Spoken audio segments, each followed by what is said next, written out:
spend a lifetime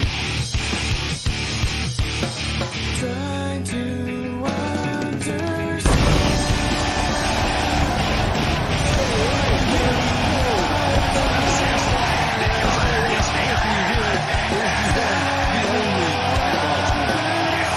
Ladies and gentlemen, are you ready? Can you feel the excitement in the air? This is the big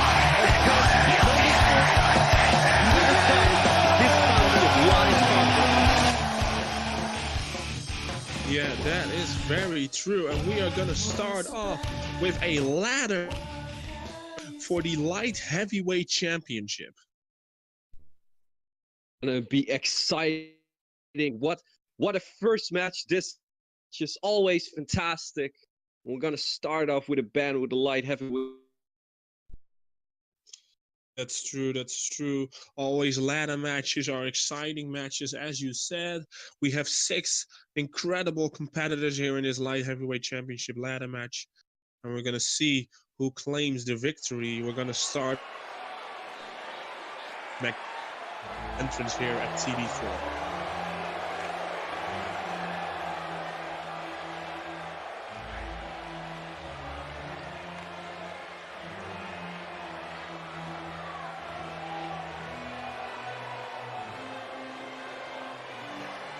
This following contest is scheduled for one fall and is for the light heavyweight championship.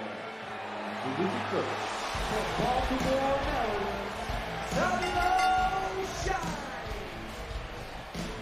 So here we have the first competitor added in line. Yeah, I had him on my show a couple of days ago.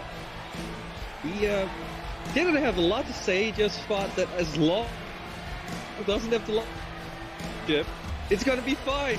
That's it. He's happy. So that's all right. Sure. I mean, so you have 5 other competitors. As long as one of the other 4 gets the championship, he is happy. He's a happy man. He doesn't need to win the championship. He just wants Leone to not have it. That's it. That's his motivation. Well, great motivations used by Shav. I don't know. He looks quite scary, to be honest, with the face and ash around his waist.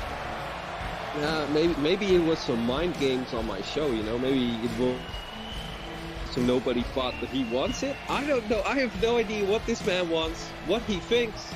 It's a mystery to me. It's a mystery to you. Yeah, that's true. We should also explain why Alex Mercury isn't on commentary for TV4. Yeah, we should probably explain that. Well, it's real simple, ladies and gentlemen. It's real simple. Jeroen, Mercury, or Jeroen Young, it depends how you want to call him.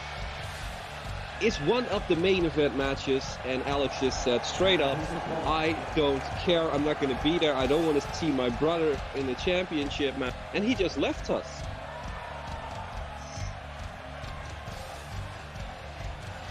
Yeah, it's quite sad, to be honest. It's the brother hate, you know, it's the hate between the brothers.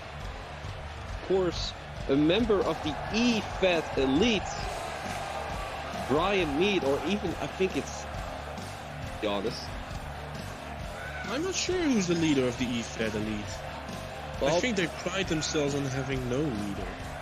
But, can't be sure. But of course, as you said, this is Brian Mead, of course, the second competitor of the 6 guys in this light heavyweight championship ladder match. Yeah, and they are on some in the background already. Okay. Yeah. I think they talked about that they're doing an we're on a short base, but what an accomplishment it will be if on a short basis you win the light heavyweight championship. That's very true. Yeah, can't argue with legit the law. So we're gonna see who is number 3, who's gonna make their way to the ring right now.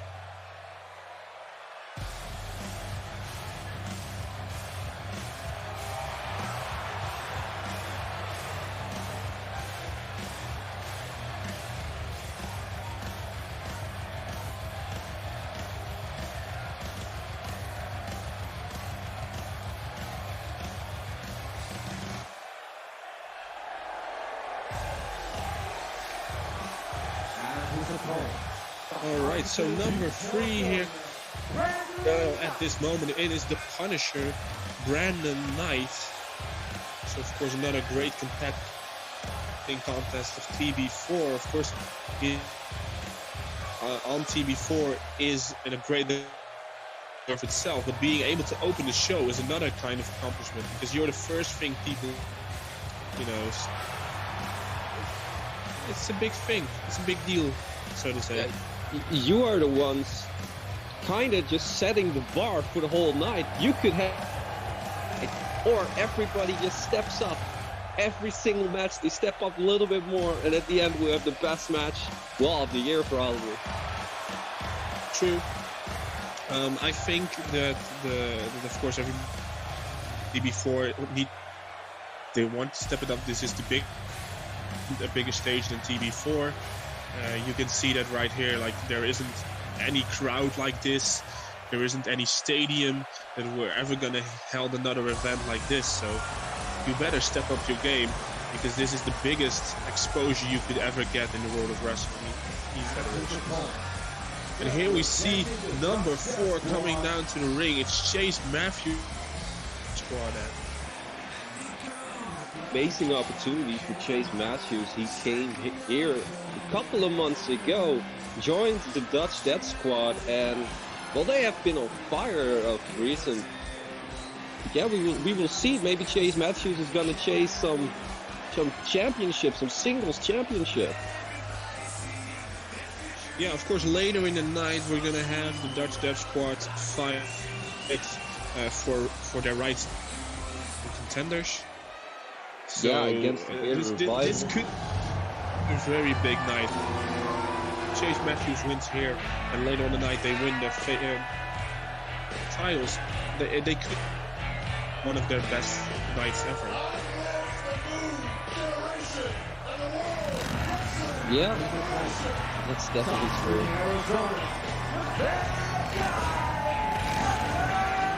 Alright, so cruising down the ring right now on the motorcycle. Damn. Well, you gotta have an impressive entrance. Just you know, across your opponent, just whatsoever.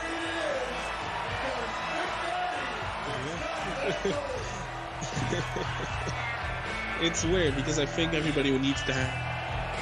There's a lot of tension. Of course, a lot of pressure here to succeed.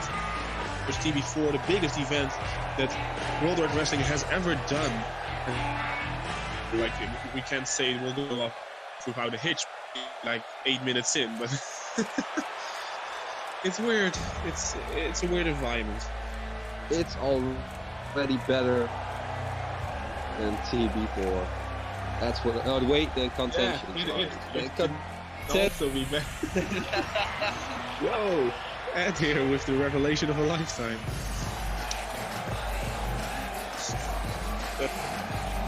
Here comes the reigning and defending champ. Out of title balance.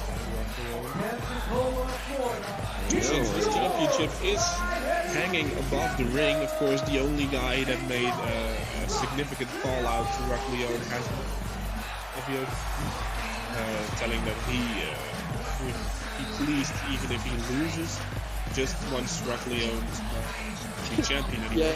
Yeah, I still don't get why though, but it's Savio. Yeah.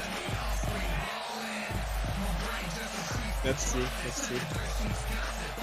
But the weakest minds tell the greatest stories, and you know, he might not be 100% clever with how to approach this championship opportunity, but he has a point. The chances are in the champion's favor over here, so there's a high percentage of chance that Leone won't make it out of the heavyweight championship.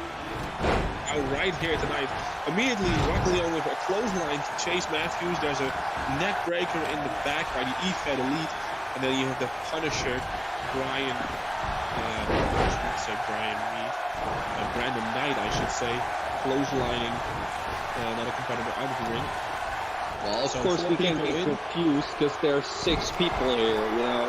Yeah, It's a so- lot of people to pay attention on. Oh, DDT, slingshot DDT on the apron by Chase Matthews on the champion. And immediately there's a large focus by the Dutch Death Squad member on the defending champions. So who do you think is the most dangerous in this kind of match? Because this is, of course, a 6-man match, but of course it's also a ladder match. So who do you think will thrive in this? Well, Hughes likes to be a high flyer of sorts, just like he hits an amazing flow of some sorts. And of course, like I said, he's going to the top rope. And I think high flyers... No missile drop kick from the top rope, but he missed, or at least Brendan reversed his attempt. And now corner splash, but Chase Matthews ducked out of the way as we see the other 4 competitors around the same area. By Chase Matthews. And we see Rock Leone now with the inverted DD. And now Chase Matthews is going to the top rope once again. And he changed direction into a corkscrew moonsault. Very nice by Chase Matthews here. I think in this kind of matchup, Ed, you really have an advantage if you are smart and can play when you're right. You know what I mean? Yeah, ladder matches is all about, well, taking your opportunity, you know. If everybody's down, get that ladder in the ring, climb the top, and take that championship. Because if you're just going to keep focusing on your opponent, it's not going to work. You need to climb. It's not pinning, it's not submitting, it is climbing that ladder. Of course, it's smart to let other people do damage, as we saw Brainbuster by Chase Matthews.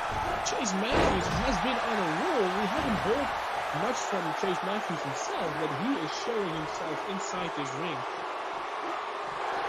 Owning every... at least for the time being. We see friends right here in front of the announce table. To the E-Fed Elite, marking in their own glory. Well, maybe Chase Matthews is silent but deadly. That's also say something. Yeah. That's also an option, of course. About this kind of a match, these ladder matches are all about timing. If you time it out right, you can win the match. But if you time it wrong, or often when anybody timing it correctly, you can beat. The consequences are ridiculous. As we see Rock Leone climb fastly and now trying to hook that champion. And we see immediately 2 other competitors trying to get that championship. And now the Punisher, Brandon Knight's hanging from the top into an electric chair by Chase Matthews. Now a drop by Savio on the E-Fed Elite. And Chase Matthews is the only one standing. Well, not anymore. Savio just climbed. But he doesn't care about the title, so that should be fine. Savio going at it. And Chase Matthews is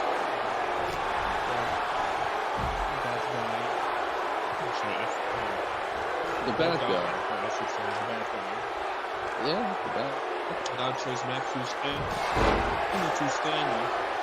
Savio again making sure that Chase Matthews is by the bad guy. And Savio now pounding his hand into the man. Now Chase Matthews with the left. As the bad guy has been thrown down the ring correctly. Match against.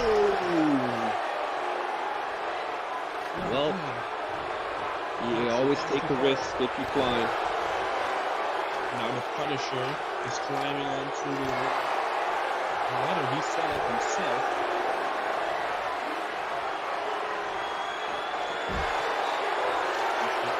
It seems like nobody. And now somebody's gonna start.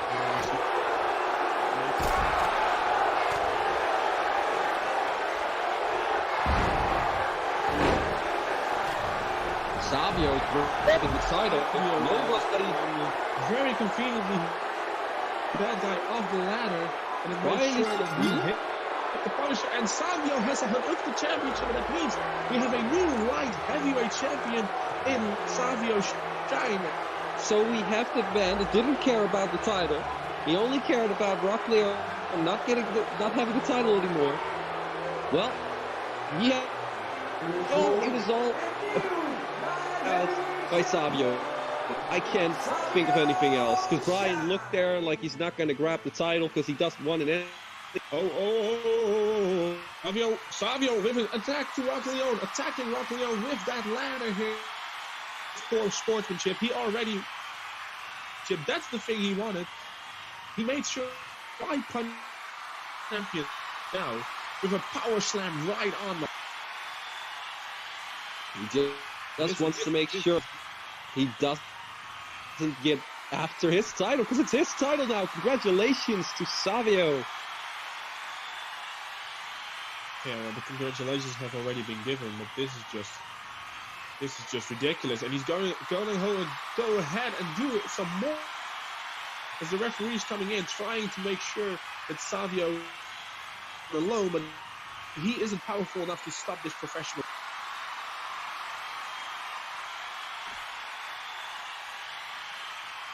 Is he? Oh. Wait, let's go to Matsuda. Buddy Rock Leone, but Savio is able to ward him off even after a. And we have to say, for him, he is going to be a great champion if you're going to be able to fraud a rescue Suda here. Yeah, this is indeed something. After such a match, it is incredible. I have to agree. So, we're going ahead with our second match of the evening, which features all the other members of the Dutch Death Squad. And that is, of course, Jason Whiplash in the middle. To the left, you have Dirty Dutch, and you have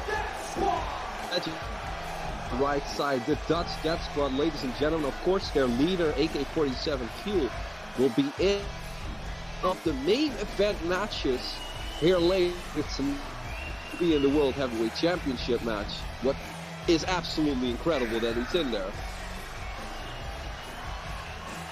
Yeah, I agree. He kind of made himself in that match. Like, it was of course announced on your podcast. It was. I think it was Thursday, so he only had like 3 real days to prepare for this gigantic opportunity, one of the main events, the biggest show of the year. So you saw Chase Matthews. He was unable to grab the light heavyweight championship. But of course, this is a 6-man tag team match.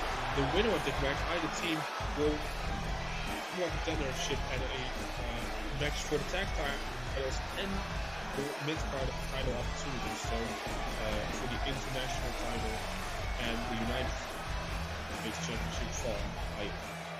I assume that the European and TV title are a branch lower than what they're originally.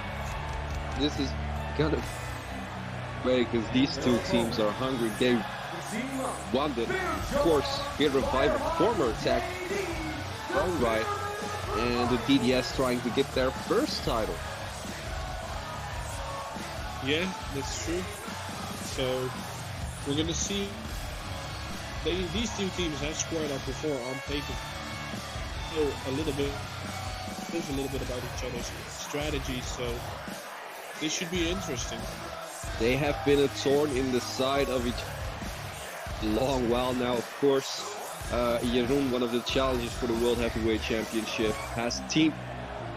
Well, they just straight up walk through Dirty Dutch, and I don't know what's happening. These were Holland. Yeah, probably. So we have the Dutch Stat Squad, Jason Whiplash, Jordi, and Dirty Dutch versus the bitter rival Beerjaw, JD, and let's get this match started, ladies and gentlemen. So we have Dirty Dutch starting out for the Dutch Squad. Immediately gets fired with a clothesline. Very nasty, hilarious. Now a ripcord shoulder block for Dirty Dutch.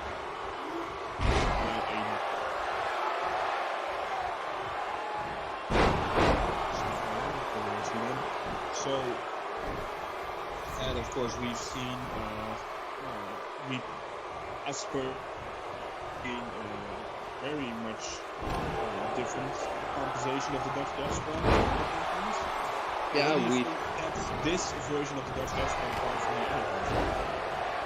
Well, until now, they haven't been quite as successful, I have to say that. But tonight is a big opportunity. Come on, I'm not saying that. Well, tonight is a... They used to be successful, then they came to freedom, and they just... Well, you know, they have to find their place and all that kind of stuff. It's normal, but tonight is a great opportunity because the leader could grab World Championship gold. And the Dutch Squad could be the #1 contenders for the Tag Team Championships and mid-card title. Yeah, So after that, after May, might that they once were.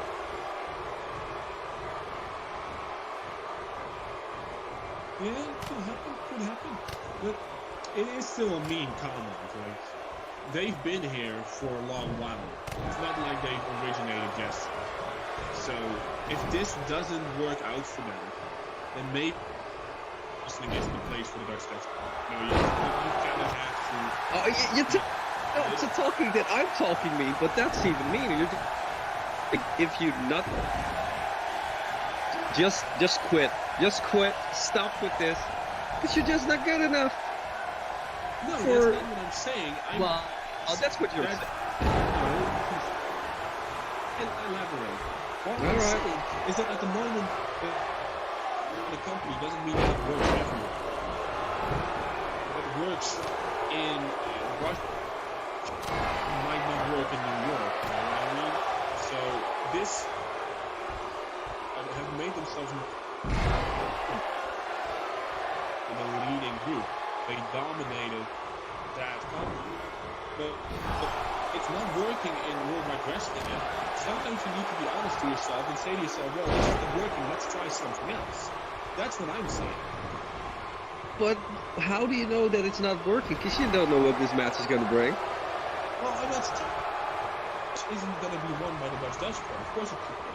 As we see a big tag team move here by the Beard of Mobile, it's not going to work. I'm just saying, if maybe Jason Whiplash, Dirty Dutch, and Jordi should think about if they still want to pursue a tag team career, maybe just focus on the singles competitor. Well, maybe. But we're gonna have to wait and see what happens here tonight, as the Bearded Revival looks to be dominating the Dutch Squad. That's not Jason Whiplash, that's Jordi. I'm sorry. I should remember who has the short pants on.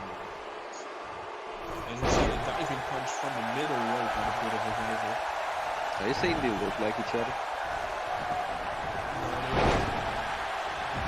As you see, the hot tag was made. Flash with a shoulder block and a clothesline out. And a Northern Light suplex no bridge. And just like that, even if after the Dutch Squad isn't able to get the momentum in their favor, or maybe now we see a big Falcon Arrow type power slam sit out version. Trust kick by the Beard of the Revival. Big shot. And the tag is made to a fresh competitor. Kick to the back. Jason Whiplash out of the way. Headbutt. Big into a fall-only swing. So if you look at this match, like the Dutch outnumbered, they have been dominated. Only they have like a couple of moments where they start to build momentum, but it's just not working. Ed, can you blame me for saying that they maybe should think about another? Well, maybe they just need to warm up a bit, you know. I don't know. I have no idea. No, you don't know. That's obvious that you don't know. You know, trust me. And maybe this is the one thing they need to know. And now another trust skipper, Jason Whiplash, they keep reversing each other, keep dodging, and that was very nice power slam. But Jason Whiplash is in the corner, ball outside, but still on the side of Beard Revival, and that is dangerous. You don't want to be there. On your lonesome. With 3 other bearded guys, they're gonna kick your ass.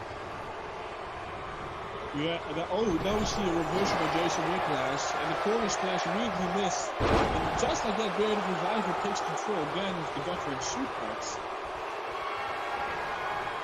And now German, and the Bearded Revival is maintaining waist control. Another German. And is he gonna make it 3 for 3? Yes, he is. Another German. And that's 3 German suplexes by the Bearded Revival here on Jason Whiplash, as he is Irish whipped into the Bearded Revival's corner. Just the corner you don't want to be, he is able to find himself out and find his scary takedown. Well, Brandon Fireheart tried to tag him from the Bearded Revival, but... Well, maybe now. No, another time Jason Whiplash reversed. And now going back to the corner. Irish whip by Jason Whiplash. Oh. It seems like Dirty Dutch pulled J.D. Fireheart off the apron and delivered a very nice side-o suplex. The referee is very lenient here. I have to say that. Well, you have to be a little bit lenient, and this is the big 4, you know, this is TB4, ladies and gentlemen. Of course, the ref cannot just stop this with a DQ. He doesn't want that, nor do the fans want it, nor do we want it.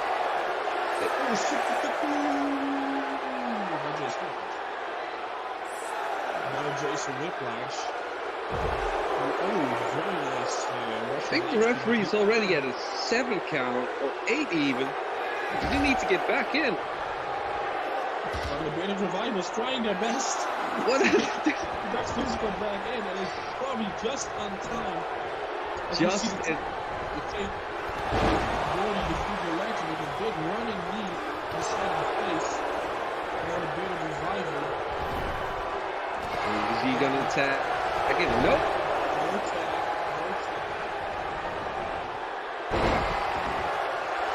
Big Fireheart really needs to get the tag, and he's gonna tag in his brother Beardjaw.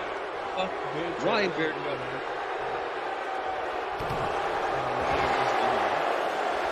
Ryan going for a submission. He immediately goes back smart thinking. Back elbow.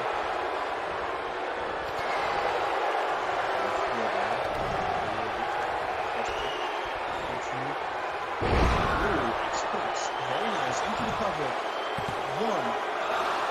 What a kick out. This is one of the very first times in the match.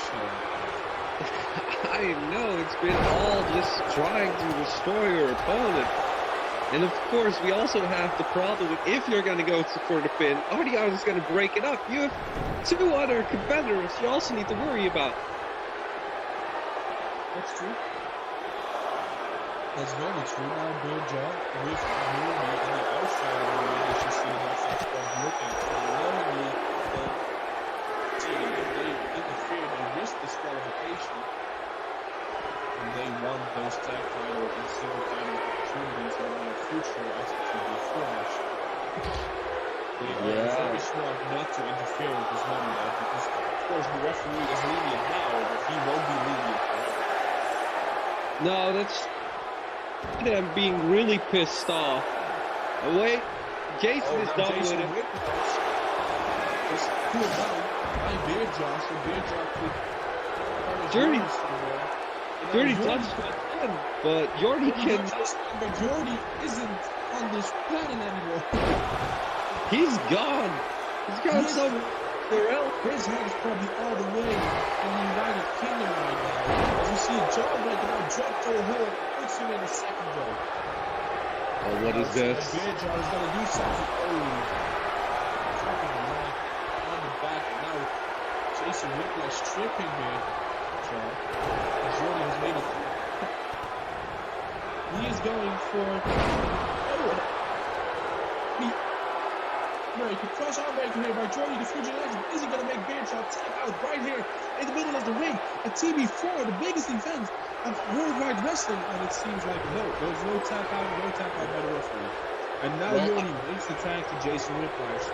I wanted to say, if he submitted that Beardshot there, he would indeed be a future legend. He's not been proud almost.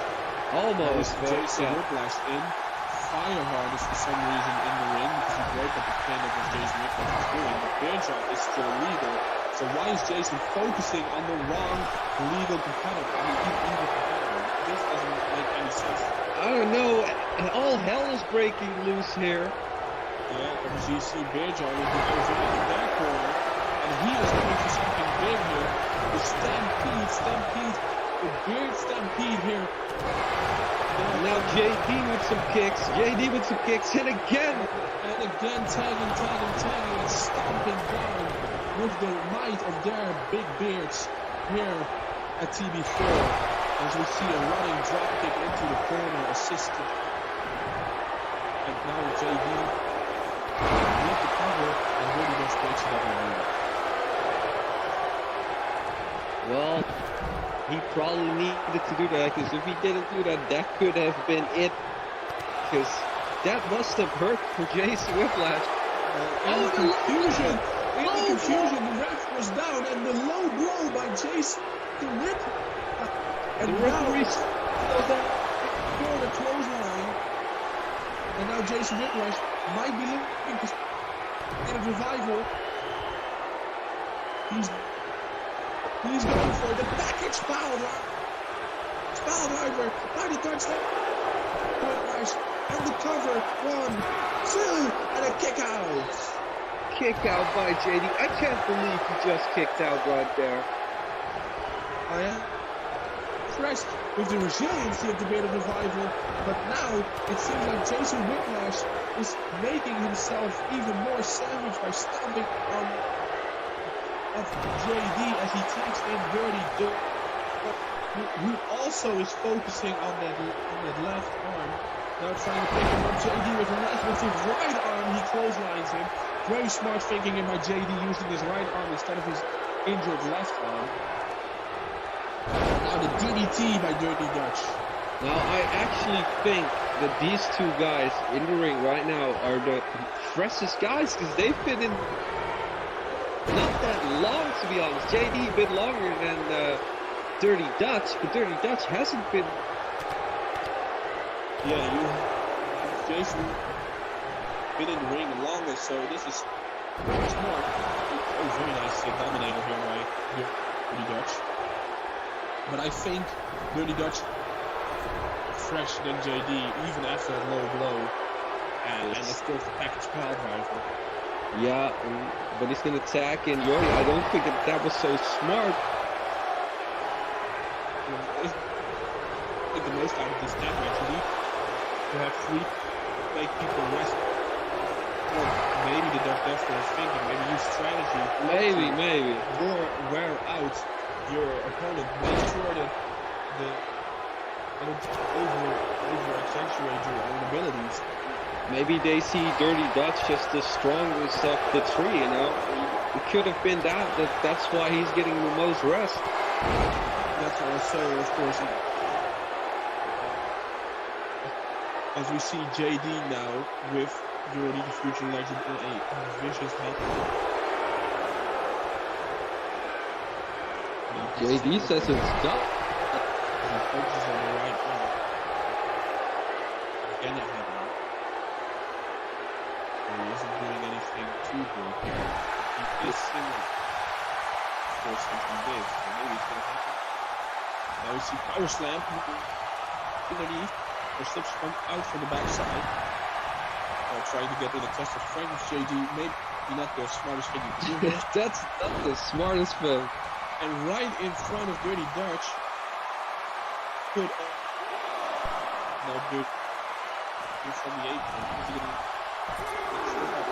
Ooh, he tried. He tried, yes. Vertical super.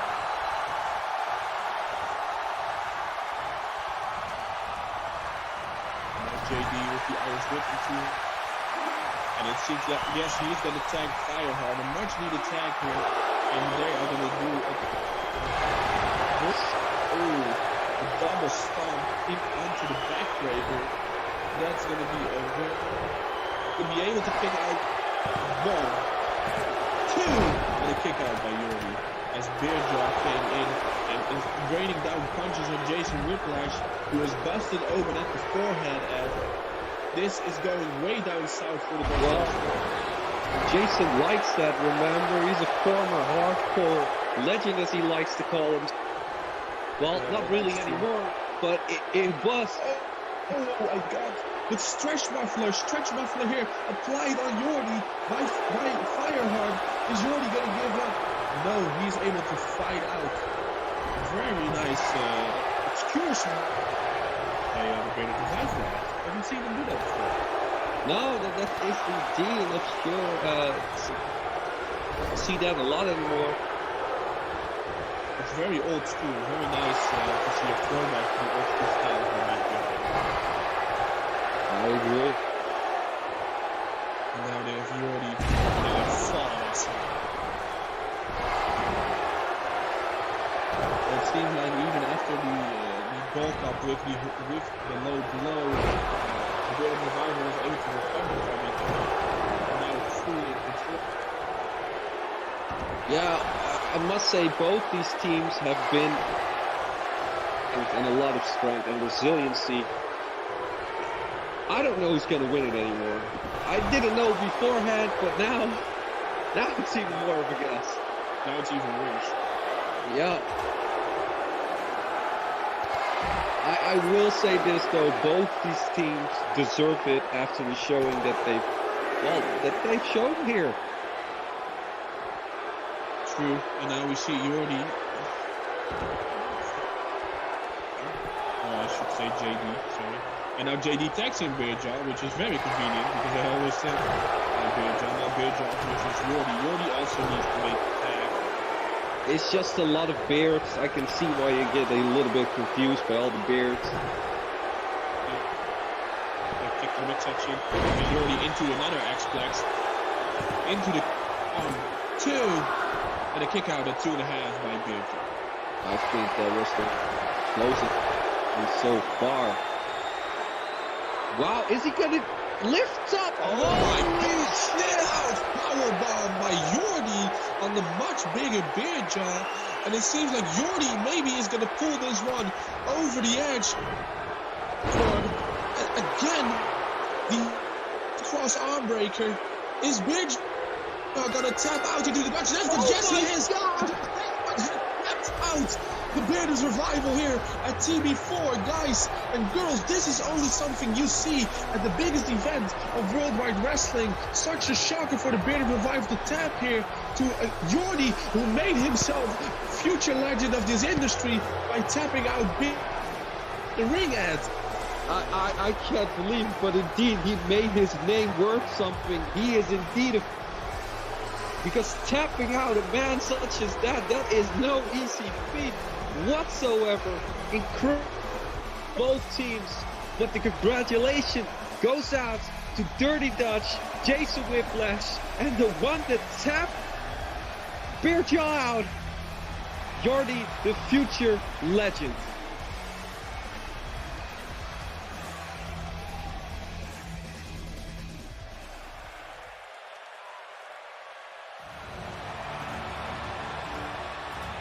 As we go to our next match, because You know? Oh my God. Wait a minute. Trevor Sanford. He been up for over a half a year almost. After months.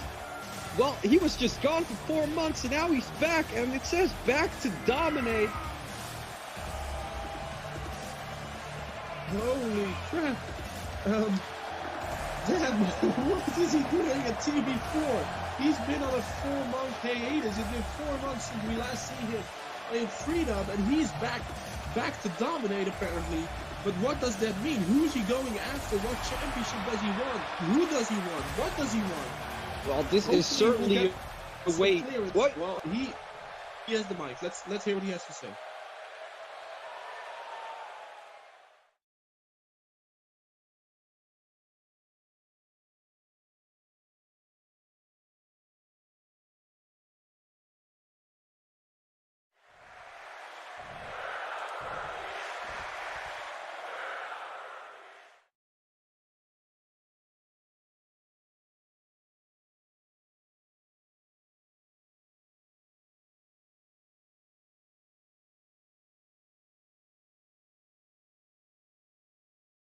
Well, So he's he not wants- here for the fans, at least. We can. We Yeah, just. he's here for two.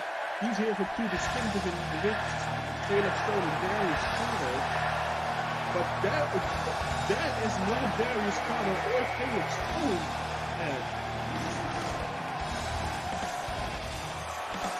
That is Nick Bruiser. That is Nick Bruiser. That's a new promising indie star that we've heard a lot about in the last couple of weeks. Well, that's not who Big Trev wanted to be out here at all. And it doesn't seem like Trevor is very happy with the fact that Nick Bruiser decided to come out here. No, he really doesn't look happy about it. So let's see what Nick.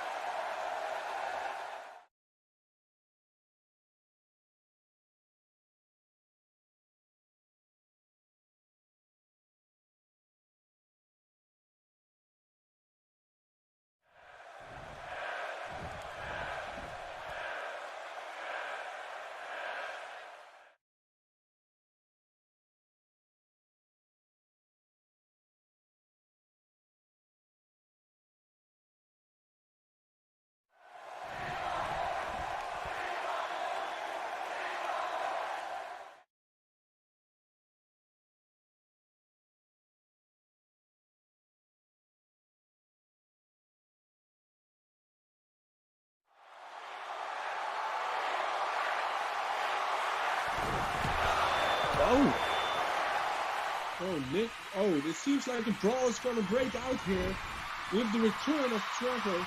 Big Trev. View of Nick Bruiser on. This is going out of hand, Ed.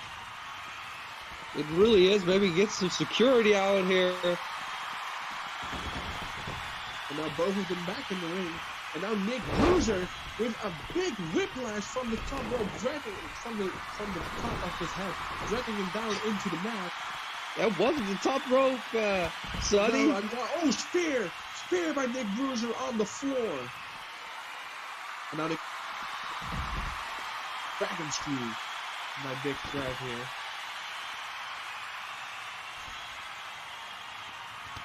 So this winning veteran is the debuting on TV4. Yeah, this isn't a match, ladies and gentlemen. This is just a brawl. They're trying to get each other, but they don't know how. And a high jumping knee by Nick Bruiser. And now Nick Bruiser might be looking for another knee right to the chest.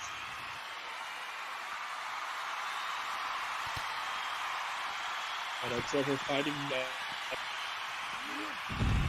overhead belly to belly suplex on the floor. And now tried to slam his head into the apron, but Nick Bruiser counters it and slams his head into the apron and throws him into the barrier. Finally, security is here to break this up as we go on to our next match, ladies and gentlemen. This is a match for Championship. Hunter Deel is finally, well, granted the opportunity that he wants so much that he's been begging everybody for. The only thing he's been saying for weeks and weeks and weeks is give me the United States. That's it. And Jack Harvey's going to defend it. And I hope Jack Harvey...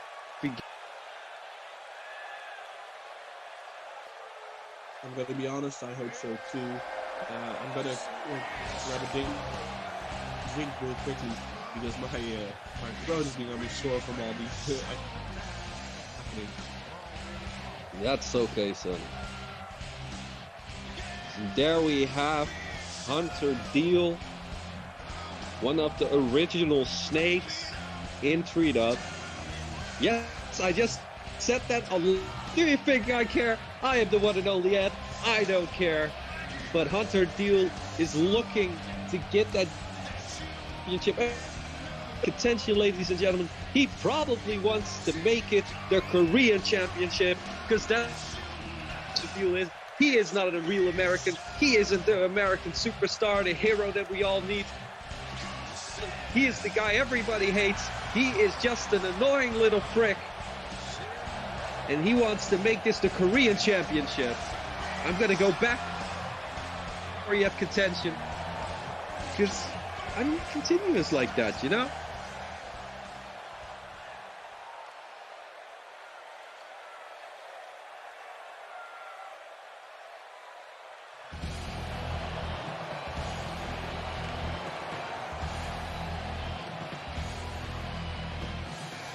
Well, you're just in time for Jack Harvey to make his entrance. Of course, the United States champion. He is wearing his former tag team attire that he had with his now, well, too soon passed away partner. And he is doing the in respect to him, and you gotta love it. It's really honor for such a thing for his fallen friend, and of course fan of the business in general. Jack Harvey for defending his title on such a eventful and maybe even sad and hard. Indeed. I hope him the best. To talk to him a little bit on my show. And he just wants to show the world that it's all about the United States Championship. And he's been a great United States champion in my opinion. He came here out of knew who he was. And in just a short month or two, he became a United States champion. And that's not a small feat. That's incredible. Yeah, I have to agree because, like what you say, he is a defending champion. He agreed to defend the title against Hunter Deel. Of course, also made official on your bigger pot they had in the wrestling. No, of course not, because it's the one and only Ed Ultimo's show, and that is the biggest show by default, because it's me, and I'm the greatest commentator that ever lived, turned wrestler, although I'm not a wrestler here, but it doesn't matter. Well, you know, here's such a thing, you wonder what the heck happened, you know? Great fun there, Sandi. Thank you. The thing is, with people like Hunter Deel, what can you say about Hunter Deel that, you know, hasn't already been said for many times? Well, I already said the snakes, and he's here to make Korean championship, because that's what was going on in contention, remember? Because he's not an American. He's not a real American. He doesn't do his country proud. He is the villain. He is the one that should be exterminated by Jack Harvey here tonight. Yes, there's some harsh words by the one and only Ed, but I don't care. Well, let's just be clear here that even if you're not American, you're still okay. Like, otherwise you're gonna have the wrath of the whole Dutch death squad on your ass. No. It's not about that. Are you just trying to be racist to all people from Korea? No. Big brainbuster immediately by Jack Harvey. Damn. he isn't greeter here. Hunter Deel. Difference between these two competitors, like Hunter Deel, he always called himself the big deal, but damn, he is here. Holy crap. Yeah, Hunter Deel is indeed a... But let's just get back to the point on hand. Is Ed a racist? No, I'm not a racist. Are you sure? I'm just saying that Hunter Deel betrays his country when it matters most.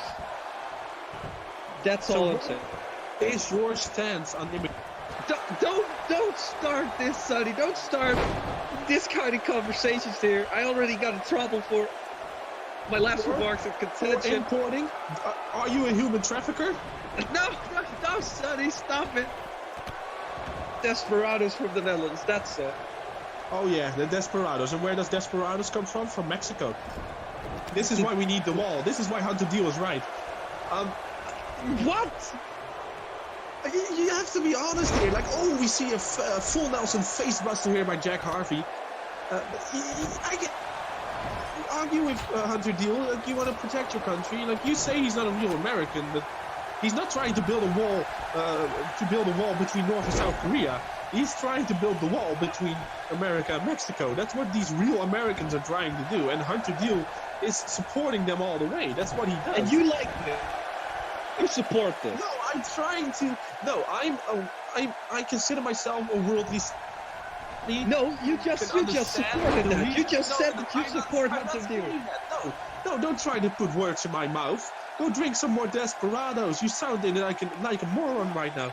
No, what I'm trying to say is I'm trying to be a worldly citizen. And to be a worldly citizen, covered by Hunter Deel here, and it's okay. Worldly citizen, you need to happens in every country. So I try to understand the reasoning behind why people want to make such a drastic decision, as we see another big heel kick by Hunter. How he's focusing on the left arm, and he's raining down punches on the head of Jack. As much a Jack, David, and the receiver. But you know, Ed, I'm not so defensive here. Like, I'm only trying to make sure you're not a racist. You can just answer politely and we'd all go over, but you're so stressed. I got in trouble that I had a remark. I got the whole Japanese community on me and the Koreans, and I think there was some Mexicans in there as well. I had a real problem. They were at a hotel. Well, I have to say, first of all, good that you know that there's different races in Asia, because you don't say they all look the same, so that's a minus racist. But that's what they thought I said contention, but I didn't. I really didn't. That was Alex Mercury trying. Oh, now you're gonna shift the blame. Yes, I'm shifting the blame. You're shifting the blame. Yes. I wonder how this goes at your in-law. It wasn't me. It was something bad. You're just gonna say, "Oh no, the Sandi stars who did it. No, it wasn't Janie. No, your sister's perfect." Don't bring Janie into this. Janie is perfect. The stomp by Hunter Deel. Is he gonna grab the One, no. Two. No, kick out, Jack. And Hunter Deel has just won the United States Championship from Jack Harvey. How could he do this on such a day?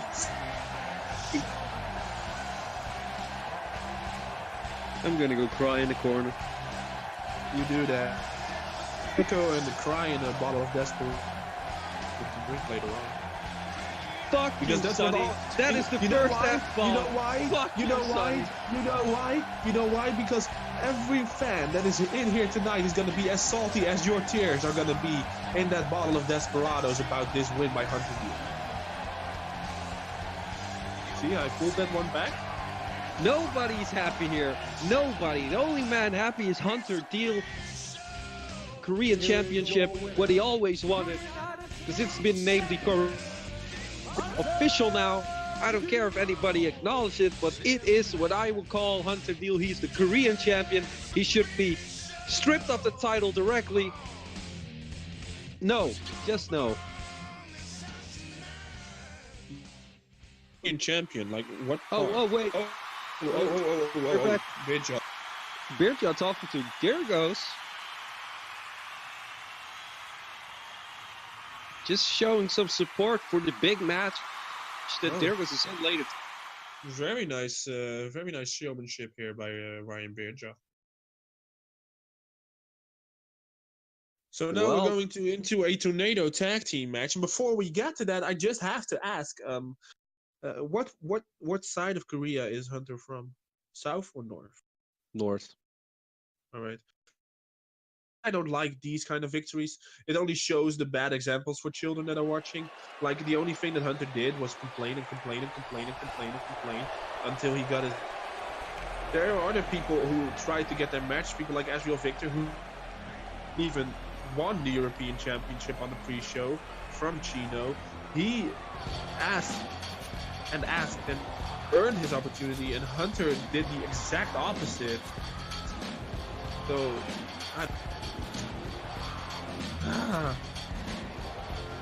Maybe it was just not a smart idea to defend the championship when your mind is not clear. Maybe. So, I don't know, to be honest. But we are going to continue with a big match. Maybe Jack will think to himself, maybe that, but I think he thinks that it was the best thing to do. Maybe in hindsight, it's 2020, you know what?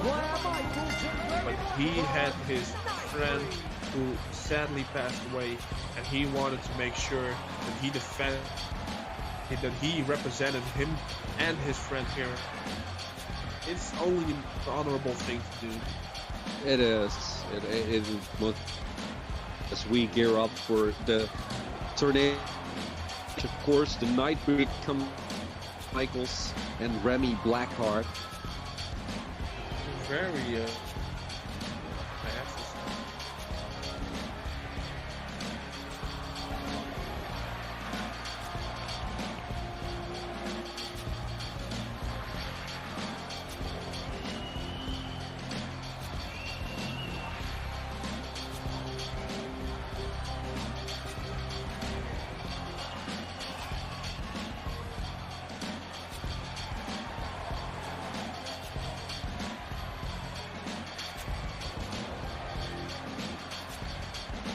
course, Remy, the one with the mask, always trying to intimidate his opponent. Starts. True.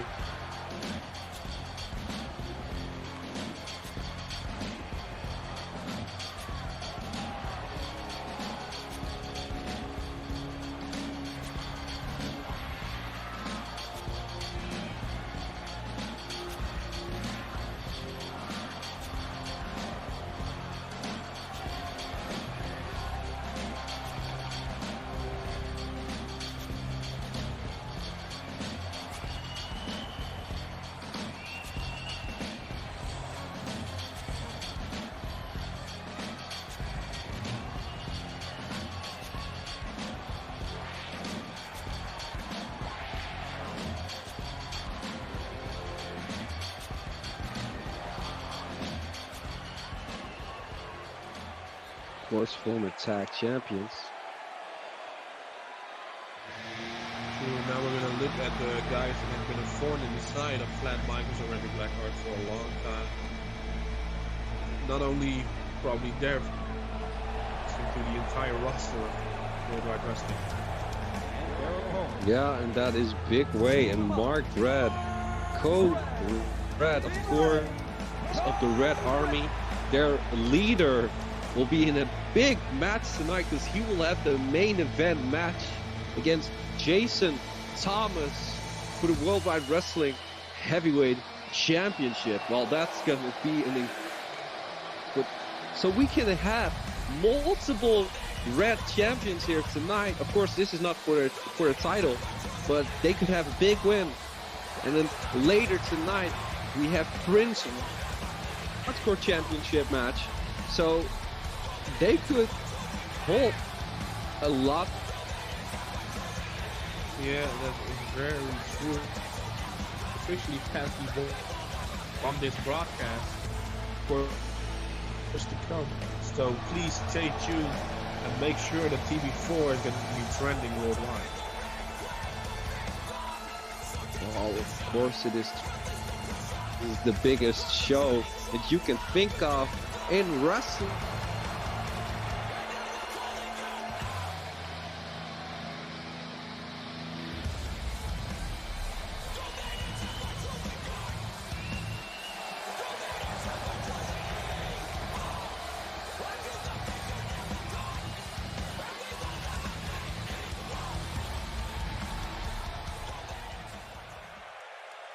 Alright, so here we are going. This tornado tag team match is gonna be on the way right now. So Nightbreed versus Code Red, and immediately Vlad Michaels with a knee and a backbreaker by Code Red, and now a backbreaker combo by Remy Blackheart. So of course there are a lot of people who have had problems with the Red Army. We could name an entire list, and we wouldn't have been done before this match was probably over. But what do you think are people actually shutting up the Red Army that good? I think they have too many tonight. I don't shut up at all. That's not a promising sign, you know. Just give me some hope. I can't get. I have to. For King Red, he has earned the right to be in the main. I'm honest about that. Prince Red, of course, earned the right to be in the Harvey. What I know, that if Vlad Michaels took a hiatus for a couple of weeks after the tag team, the Red Army blew over in enormous proportions. Like the things earned the nicest of things, so to say. I'm not going to repeat it on the air. What do you think of the mindset by the Nightbreed here, as there's so much spewing from their side? I think the Red Army is really treating this very securely, to be honest. Yeah, indeed. I mean, this is a big, if you can call it that. They hate each other. That's true. Michaels, he has stepped out of line a couple of times again. As we see Remy Blackheart with a couple of Remy, of course, big way, and Mark Red going after Vlad Michaels. It looks like the Red on moment. Or I have to say Code Red, of course. Yeah, Code Red is they are winning right now. It's about that. As we see Mark Red with a submission, some kind of submission of Vlad Michaels. Big Way is dominating Remy Blackheart. Now Remy Blackheart with the pump kick. With the pump kick, and now Vlad Michaels throws Mark. And now Big Remy on the run, a running kick to the back, and now Vlad Michaels and Mark Red have brought it on the outside of the ring. As we see a submission hold and some kind of a dragon sleeper variation on Remy Blackheart as Vlad Michaels breaks it.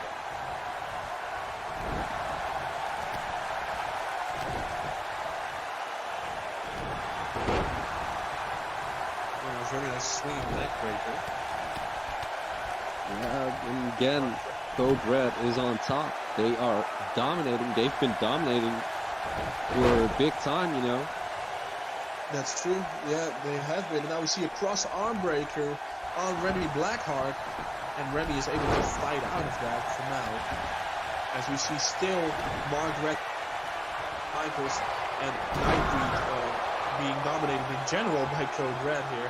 As we see finally a sit-out power slam by Vlad Michaels, but it might be too late, as Big Way is really punishing Remy Blackheart and now locking him his face. And he's letting go. And the dropkick meant for Mark Red hit Big Way here, but it also stunned Mark Red. This could be the opportunity for Nightbreed to this backside. Oh, now a reverse STO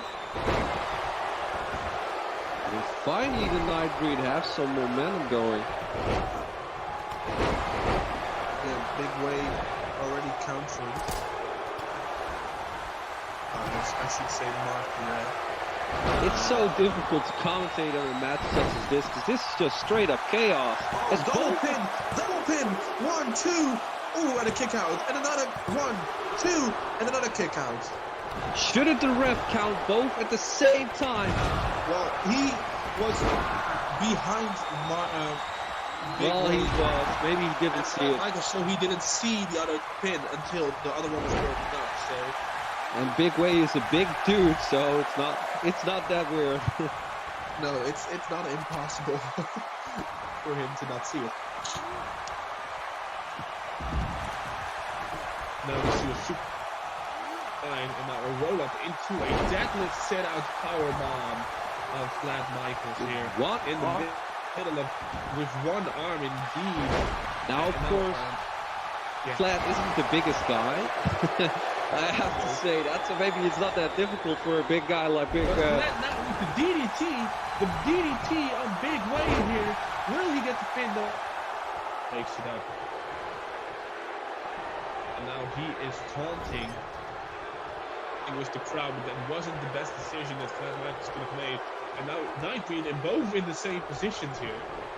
But look how long Big Wave was on the ground. Yeah. That could have been the 3 count that they needed, but Margaret saw it. The moment he went for the back suplex by Remy Blackheart. Now it seems like Big Way is thinking of something big here. A superplex here in the middle of the ring, and it just barely didn't hit Remy. Remy gaining some momentum. But at the same time, Spear by Big Way. The cover, and it was broken up because Remy Blackheart fell on top of Big Way. Rolling kick. And Brad Michaels rolls outside of the ring, hopefully to safety. But Big Way on the top rope. Spinning! Super spinning heel kick by Big Way to the outside. And he has injured himself maybe just a little bit. I mean, that's a big guy flying. He's flying high above the sky. And now we see Remy Blackheart and Mark Red in the middle of the ring. Of course, that's only where this match can be officially ended. I think also missing a pop-up punch, pop-up right hand by Remy Blackheart. And maybe Remy Blackheart is onto something right now. Maybe he's gonna with the running big boot. The running big boot. Big Way doesn't see it. Big Way doesn't see it. He's free. And just like that, Remy Blackheart stole the win against Code Red here. Nightbreed with the big victory in this Tornado Tag Team match on TV. Big Way saw it too late, and just when the ref hit the 3 count, well, he was in the ring, but it was too late, ladies and gentlemen. That means Nightbreed, Flat Michaels, and Remy Blackheart take the win here. We see some amazing highlights. Of course, this was complete and utter chaos, and we see the spear once again.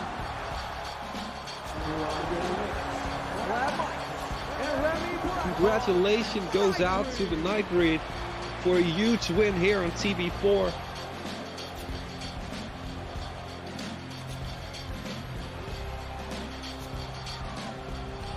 Very nicely done here by Nightbreed. They advantage of the situation. Remy saw what was happening. He had the time and he took it. And now they have a big victory over the Red Army. Well, I think we're going to have a ghost against a dragon against a king. Because I can't. It's red. Nope. He's fading like all the superheroes were fading away in Avengers Infinity War. Where is our Thanos to snap existence? Ooh, that was a hard one. You're gonna have some problems with that comment. With who? The Red Army. Oh, the Red Army. You know that they're gonna kick your ass. And well, Here we Prince Red. You know, I only show up for the pay-per-views, so by the time the next pay-per-view comes around... Oh, you think they forgot about it? Yeah, probably. Well, you are forgettable, so maybe. I wouldn't say that. I just aim at the fact of the Red Army. You know, seeing as they use emojis, their attention span is probably just as big as the kids who like those emojis. So probably hand them something else, and they're occupied for the rest of the day. They also liked to make the entrance with light up clothing all the time. That's what because the hood is over his eyes, and you just saw that white glow. Yeah, that's true. Of course, this is a triple threat match for the Hardcore Championship. This is gonna be something really big.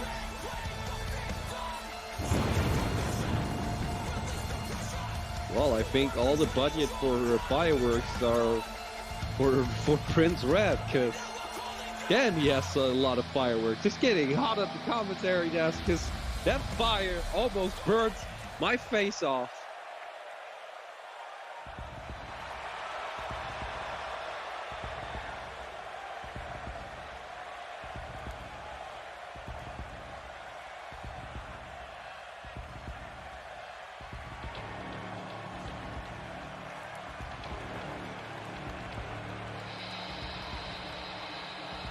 We are waiting for the second competitor to make his way down the road.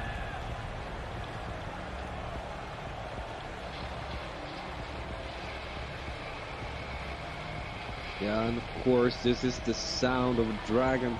This is the only dragon here, Worldwide Wrestling. A guy actually talked to, again, that's how great my show is. I give everybody an opportunity to talk. And this was the first time we've ever heard the dragon Dyrgos talk live. And he had some harsh words for the champion. He just wants to take back the championship to the fans. And, you know, because an army are too intertwined with each other that the hardcore title was just almost forgettable. It's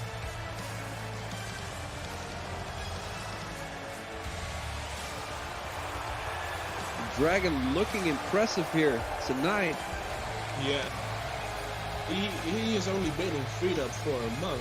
We of course saw him in UCW as part of the tag team Resistance, but he has blossomed here as a singles competitor. For one, I didn't know it was possible. You know, you only see them as a tag team.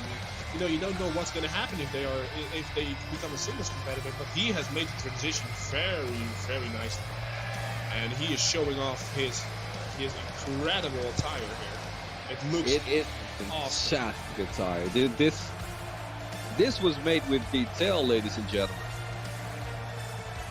Yeah, whoever made that, incredible. They put a lot of attention to detail, to be honest.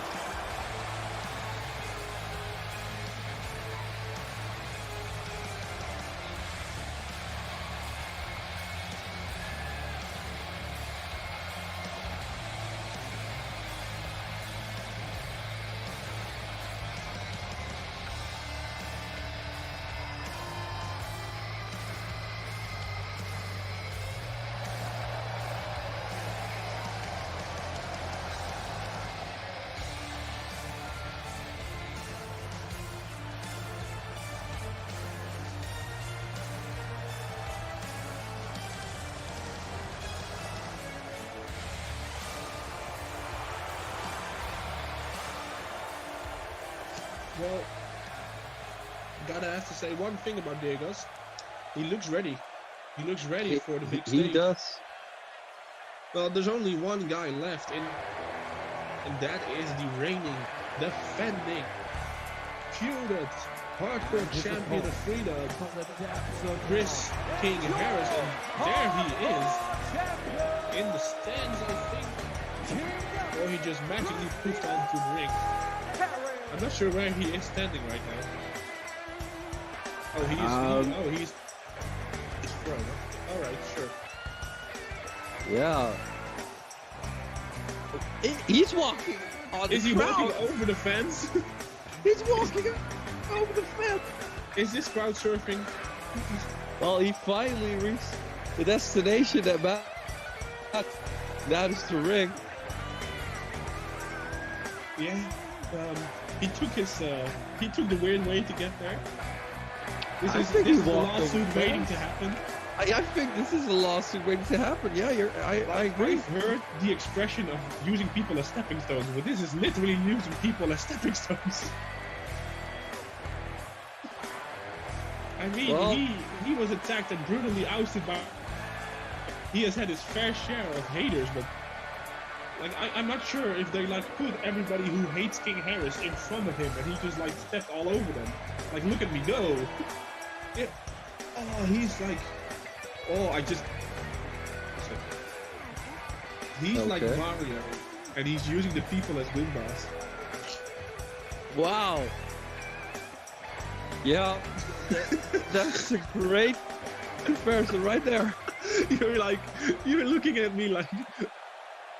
How did you think of that? I know. Yeah, that I was can't really, believe it either. that was great, you know. Now, will we see another title change here tonight? We've seen a lot already. We have seen Ashriel Victor winning the European Championship.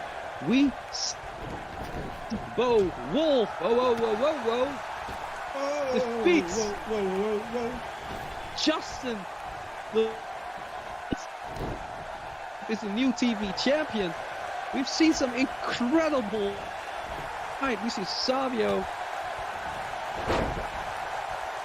light heavyweight championship. It's just end hunting. Even though we should say, even Savio's plan, he only wanted Leone to lose. Was not his plan to win. Maybe he thought nobody else could win. But maybe Savio's just tomorrow night, or maybe the next show. He's just gonna say, you know what? I didn't care for the title. We see a very nice. I think that's a cattle mutilation submission by Prince Red here on the champion, as Dyrgos now with some kind of sleeper hold and a couple of punches. Both tried to do a single leg drop kick and both missed.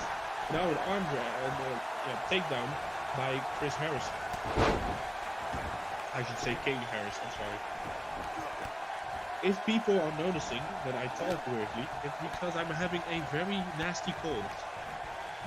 So, if possible, I'm sorry.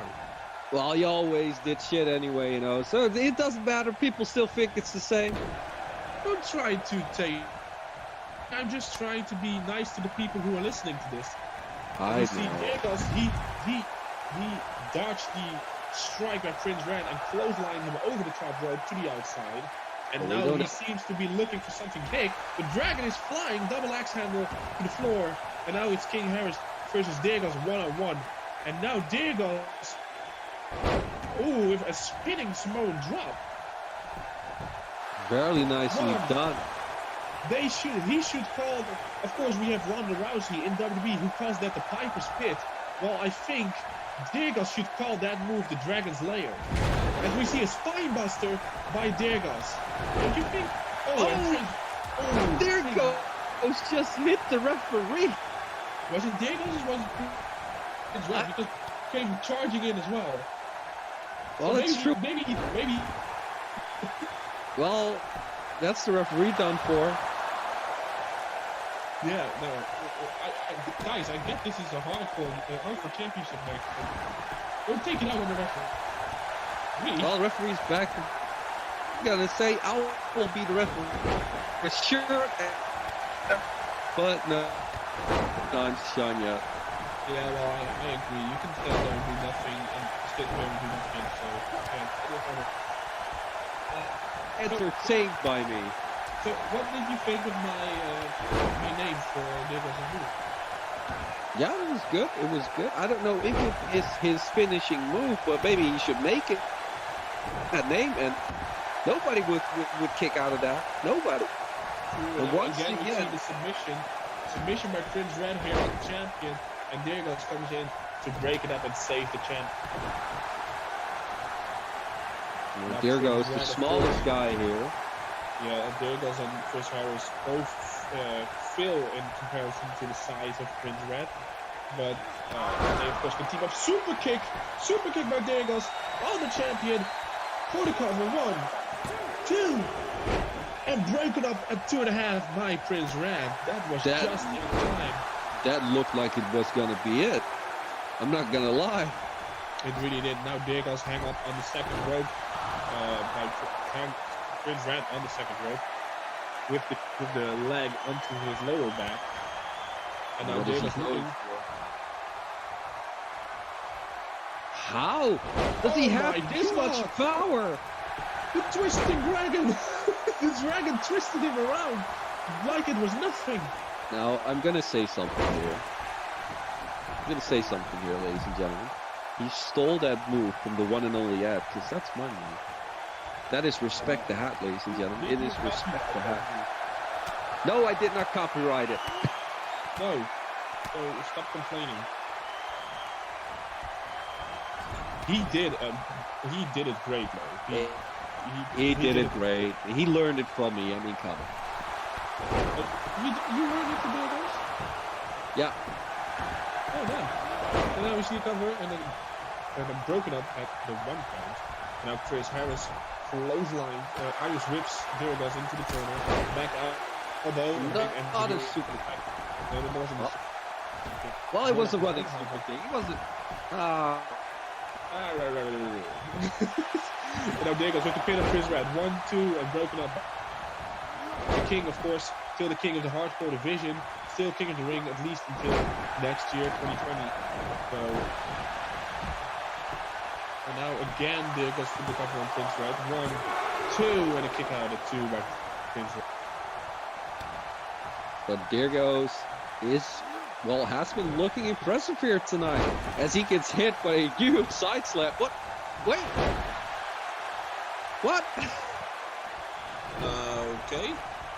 He just jumped straight back up and went for a sort of a spear. Well, things are heating up here. Match is getting faster. It really is. Prince Red now just forearmed Chris Harris from the apron as they're in the ring. Of course, they have bad blood. Prince Red did a brainbuster on King Harris on the outside, and it doesn't look like King Harris is going to be up anytime soon. So it's Prince Red versus Dyrgos, who gives him it. Prince Red is trying. Oh, the pump handle. Jesus, that was looking really tough on the back of. He almost got snapped. Well, we've seen this kick before. And then lastly, King Harris is already here. So he is making sure that his title isn't going back to the Red Army. That's the last that King Harris wants. He, of course, was in the Red Army. The last thing he wants is his championship to go to a member of his former crowd. Now this is, of course, a hardcore match, but we haven't seen anything yet that makes it hardcore. That's true, but now we see a Fisherman Buster by King Harris as Dyrgos is looking for the dragons up above to give him some. You really are liking these dragon puns, aren't you? I really am, yeah. He, in the movie theater, if you see a single leg Boston Crab here performed on Dyrgos, is Dyrgos going to submit here in this Hardcore Championship match to the champion King Harris? We already saw a submission victory tonight by DDS, so it's not impossible for Dyrgos. And he does it as King Red is back up. But I wanted to ask you, Ed, and I want your honest opinion. Do you think that Dyrgos watched How to Tame Your Dragon 1, 2, and 3? Well, does that mean he tamed himself? No, but maybe but that's what his brother watched. Yeah. So he could. But this is what happens when you don't tame Dyrgos. I have no idea that's Sandi. I really don't. It's a children's cartoon, you know. I want to ask you more very important question. movie. No, it's not a moving movie. Oh, sit out military plastic slam. As Dyrgos rolls to the outside and now... You know what is the most important question? Does Dyrgos lay eggs, dragon eggs? Oh, now we see a Death Valley driver by King Harris. For the cover. 1, 2, and 3, and just like that, King Harris, after the Death Valley driver, retains the Hardcore Championship. And how bittersweet and great for him it must be to be able to do it by pinning his former stablemate on the big stage of TB4. Yeah, that must feel fantastic. Dyrgos not having a victory here tonight, so I'm sure in there again. You never. Maybe he could be. Dyrgos is lucky to not be pinned, so he can maybe request a one-on-one match. I don't know if Harris is in for that, but Dyrgos looks very strong here tonight. As Harris is celebrating. Hey, he's not done. No, he's not done. He thought about leaving, but he's gonna rub salt in the wounds of Prince Red. And this is just what happens when you piss someone off. Oh, now he's here. He's here in front, under the ring. And wait. He pulled out a table. You can see the distance. Hard. It's a bit late, but now it's getting hardcore. Yeah. For a hardcore match to be... That's kind of weird, really but you know what? It's really pro wrestling logic. And Prince Red is back first. Well, will this mean that Harry try and stop Red from winning the... Yeah. Maybe so, but for now we're gonna go ahead and clean up the ring as we have to set up fatal 5-way tables, ladders, and chairs match for the international.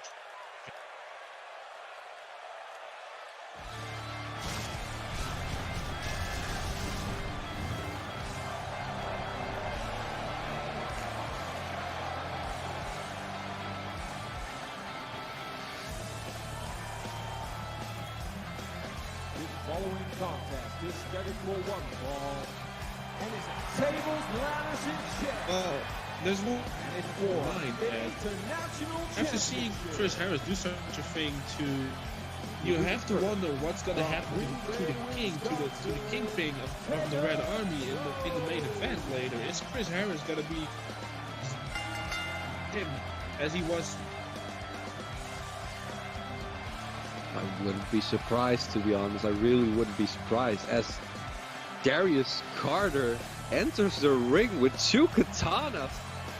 He looking only like an old TB4. school shinobi. Only a TB4, ladies and gentlemen. We see this kind of stuff. He's probably not going to use them because they are illegal. At least I hope they are not going to be used, because that means we're going to have some flying limb. We don't want to see that. That's true. That's true. But he is looking vicious, like I said, old school.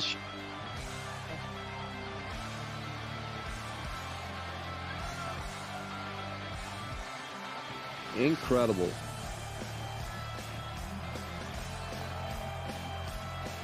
Now, I would hope that he's gonna take those katanas off before this match. He's gonna stop. Well, let's just hope that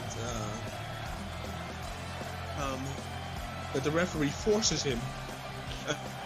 I mean, somebody will poke their eye out. This is not safe.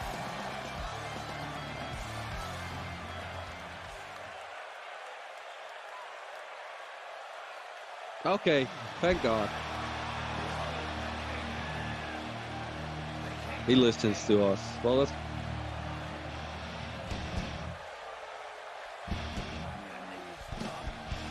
Is that Triple A? Oh my God. Well, it's either that or somebody's trying to be a really good cosplayer.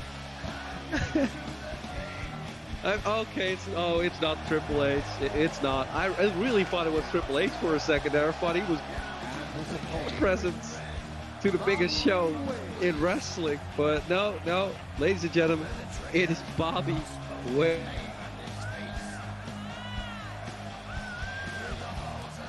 Well, that's a disappointment. It is a disappointment. I really thought it was going to be Triple H. My heart skipped a beat when I thought was Triple H. Yeah, was like a kick in the nuts. My Bobby Wade. So this means the biggest bad guy in this match is Bobby Wade. Everybody thought Triple H was coming here. You took my. I wanted to. You took Sonny's dream. Yeah. You took Sonny's dream. You clouded my judgment. I don't know if he can hear me. I have no idea. Like, it is what it is.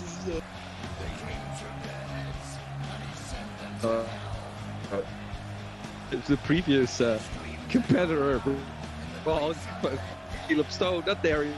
He's got confusing times, TV4. I mean, we thought Triple H was entering the ring.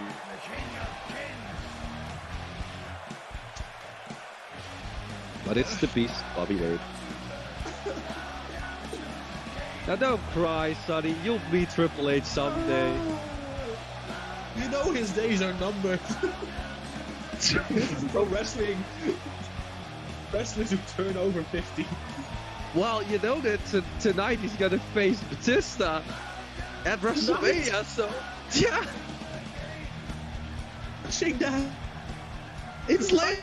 I have to eat. Take me to the pre-show.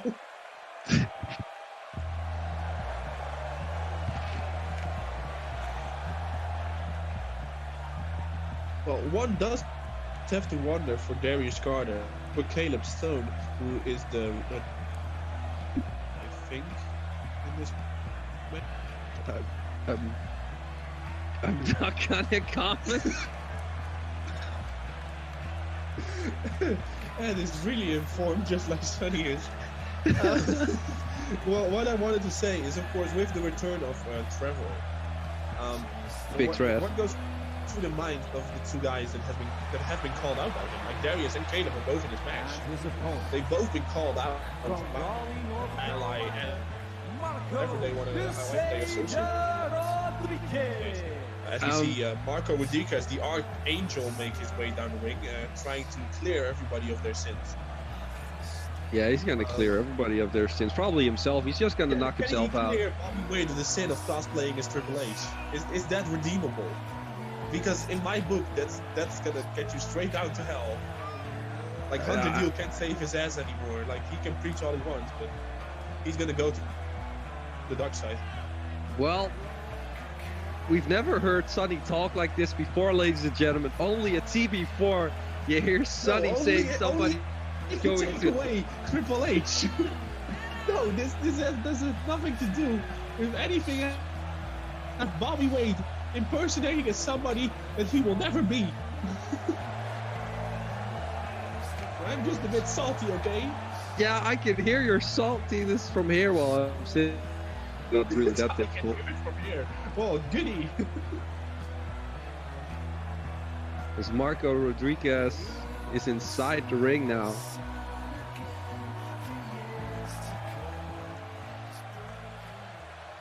Now who's next? Ladies and gentlemen. This is gonna be Triple H for real now. Oh.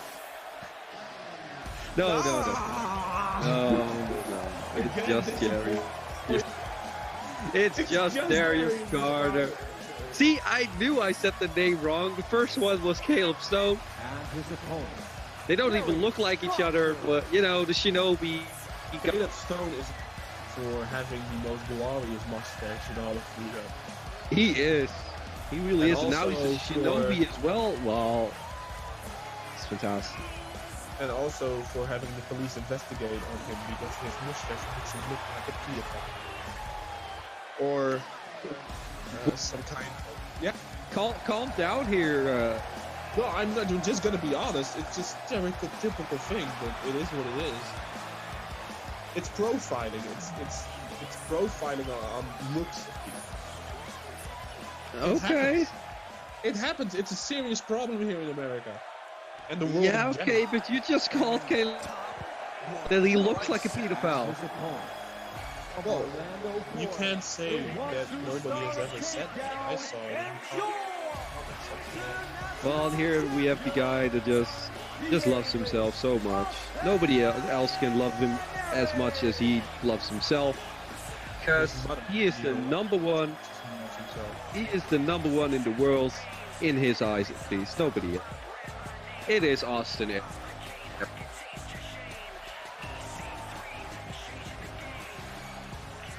The A-lister. I actually gonna give him credit. Well, that's what he calls himself. What do you want me to say? Say that it's fake. It's all fake. It's all a lie. His life? His life is a lie. Yes. When is somebody gonna tell him that? I don't know. Crucial information to be given, you know. By the way, your life is a lie, sir. What? I'm not the A-lister? No. No, He's lying. You're not even a C. You're not even a C-list celebrity. Like He's not even a D-list celebrity. He's awful. Everybody hates Austin Eric. You can hear the boos from the crowd as he thinks he's a god. Look at his smug face. Mine is fucking. Oh, come on. A little bit of credit, like, No, I'm not gonna give Austin Eric any credit. Like, don't act so bad. Like, He had could the be Donnie worst Wayne. podcast in history of podcasts. That's why they asked me, because they finally need somebody that could talk. Yeah, I think that's why that nobody watches What the Heck Happened anymore.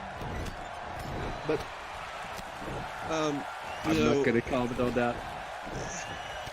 This isn't the Ginger Shuffle Show. This is Stevie 4. I'm not. Oh, look at just hitting both Marco No, Rodriguez. don't call him Triple H. Every time you say that name, my heart skips a beat because I think he might call him Bobby Wade or the world's worst cosplayer. All right. And now we see a corner clothesline to the. And now working on the leg. Two guys remain in the ring. This ladders and chairs match. You need to set up a ladder to grab the championship, just like in for the light heavyweight championship. And now we see a steel chair. We have a match on TV4 go this hardcore, this quickly, because even the hardcore was like, well, let's just make it a normal triple threat. Let's just wait till the ending of the match. There is no DQ and countouts. So, and now a table in the corner. So, what happens to your mind, Sonny, if... Oh, and now a flatliner right through the table. Wait, the Triple H lookalike. If Triple H wins here tonight, what happens in your mind? I think I'm gonna leave. You're just gonna stand up and leave. I'm just gonna leave. So I'm gonna have to commentate alone. No. Just give me 20 minutes and I'll come back cosplaying as Jim Ross. I'm just gonna I'm gonna eat the pain away. You're gonna eat the pain away. You just called Jim Ross fat. Well, he isn't skinny. He's chubby. He's okay.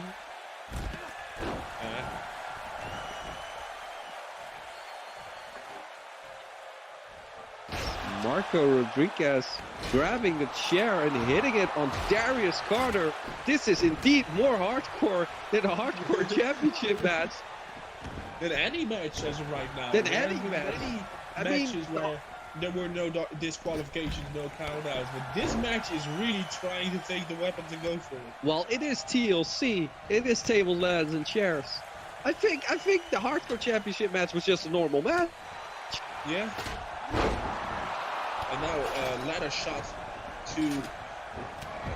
Sorry. And now Darius Carter.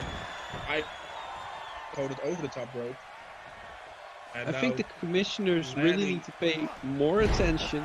They need to pay more attention to the Hardcore Championship to make sure are actually hardcore match. Yeah! Woo! Wrestling! And now Bobby, and the only two guys left in the middle of the ring. Now, a ladder shot has taken out Bobby Wade, and it seems like Darius Carter is going to climb the ladder for the first time in this matchup. It's not going well. That's the slowest climb to any ladder I've ever seen. Yeah, it's almost as slow as Chiel's way to the top. Whew. We're getting savage here, ladies and gentlemen. Like, that's how you climb a ladder.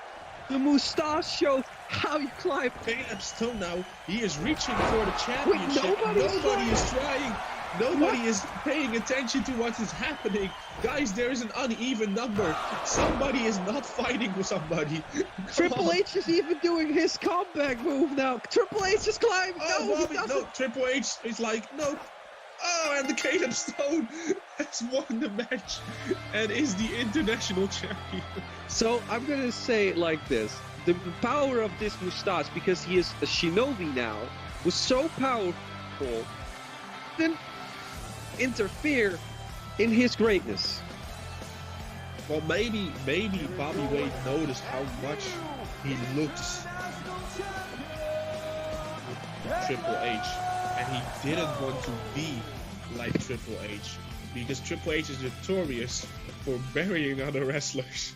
And maybe Bobby Wade was just like, well, maybe this isn't my thing. This is not what I want to be. As we are going to another big triple threat this match is with indeed a big match. Veteran wrestlers. These are three legends. This is incredible. And first off, we're going to have Juice James, who returned at Contention last month. So this is going to be something that you're only going to see at TV for. This is something, as we see Juice James walking to the ring. This following contest is scheduled for one fall. Introducing first, from Cincinnati, Ohio, the absolute phenom, Juice James!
Oh my God, and what is happening?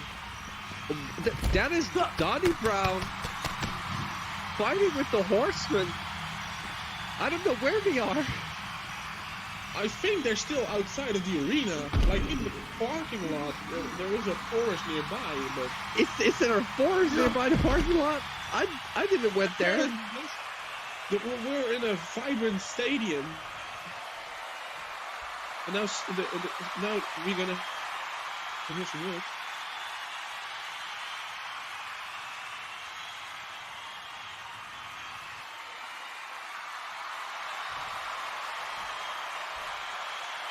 saying that they're not really legends at all.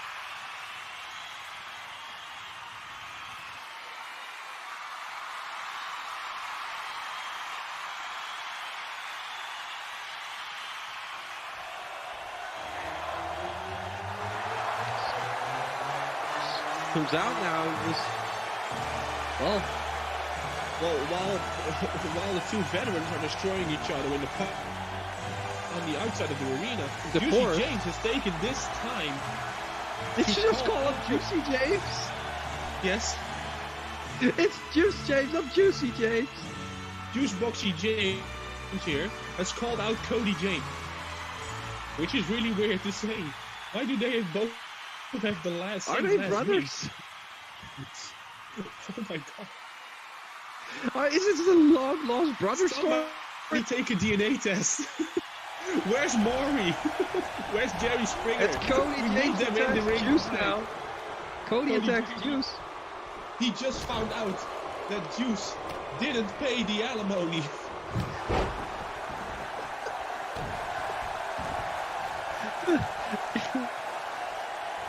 And now he put him in a hold here by James with the... What James with blue pants. Call him blue pants? Is that how you're gonna call it? Now James will call him blue pants and James with blue pants? Yeah, you heard me. You heard me. Blue pants over here. Treat Up has his own blue pants.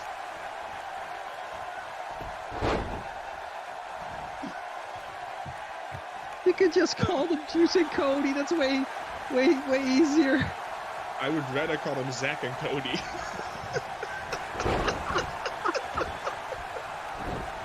Oh God! Well, do you think we could? Convince Zach Brooks to legally change his name to Zach James?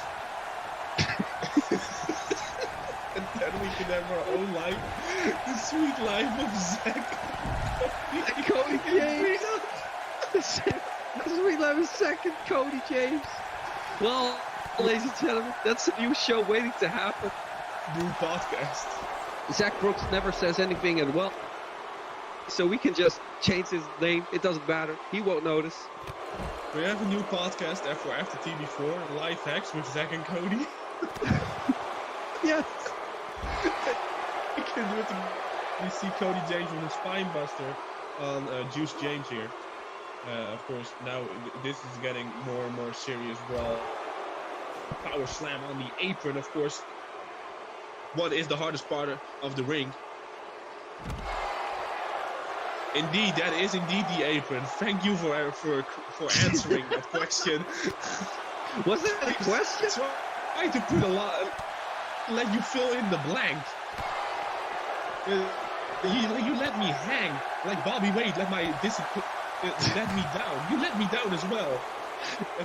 Bobby Wade let everybody down because everybody thought it was Triple H.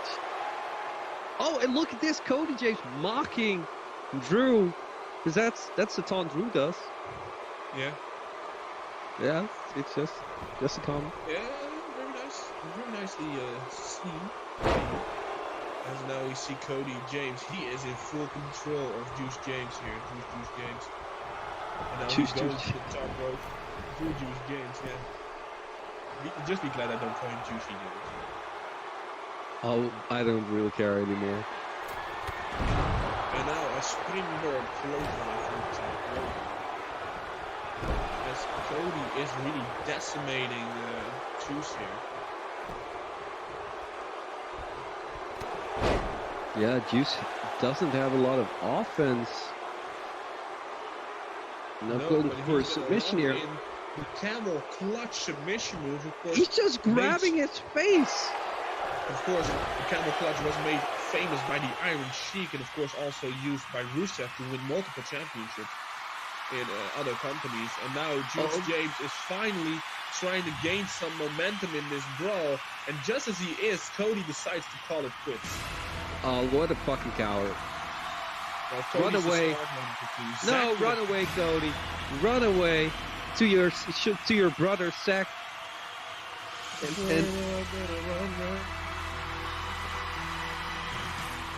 Well, as we had that comedic event, although it wasn't really comedic, but we made it comedic.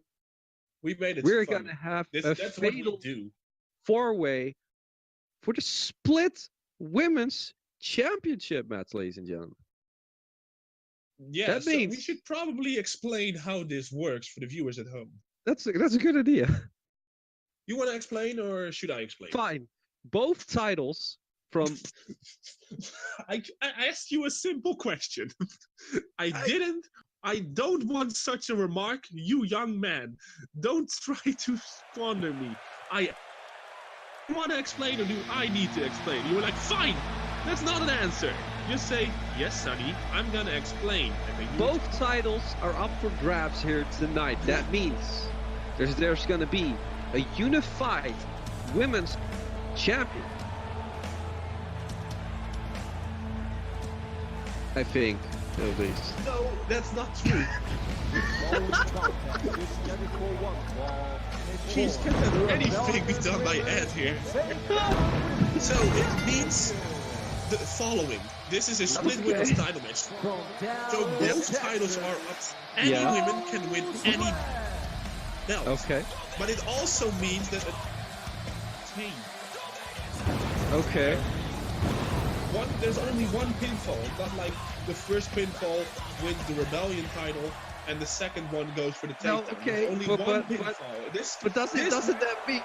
It's Doesn't that scheduled for one fall. Doesn't that mean that the takedown women's champion, if she wins, she automatically also wins the Rebellion?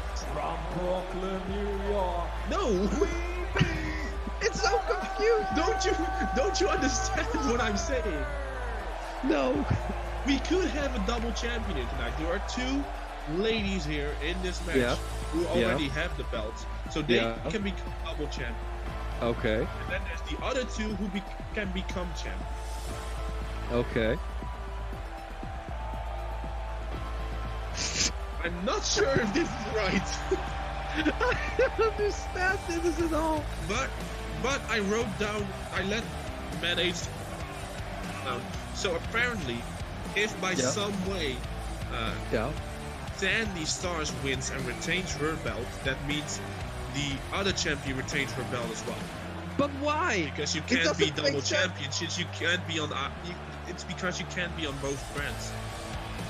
Okay. Well, I guess that makes sense. I don't know. Okay. This is the most confusing. I don't understand this. This is unbelievable. The 60-man, 3-man, 60-man battle royal from W. It's confusing as shit. This is more confusing than Bobby Wade trying to be Triple H. Oh, don't fucking stop. This is more confusing than which side of Korea Hunter Deel was actually from. It's North. Yeah, I know. He looks like Kim Jong-un. Oh, well, Bella here is still making love to the ring, as she does. Yeah, she always does that. Yeah.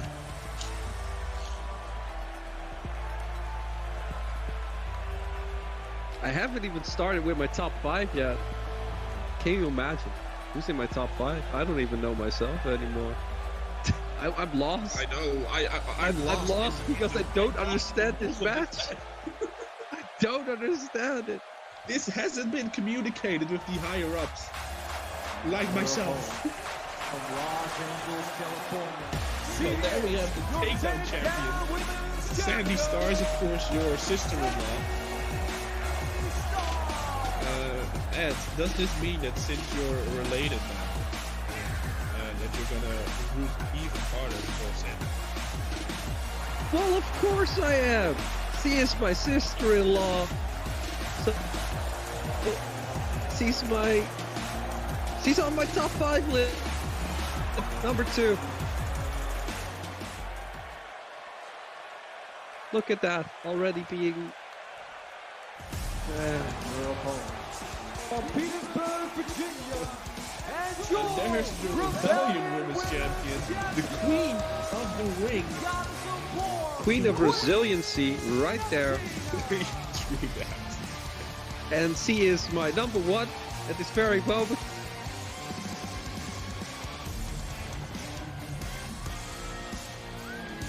guess I'm gonna have a women's top 5 and a men's top 5. I don't even know myself.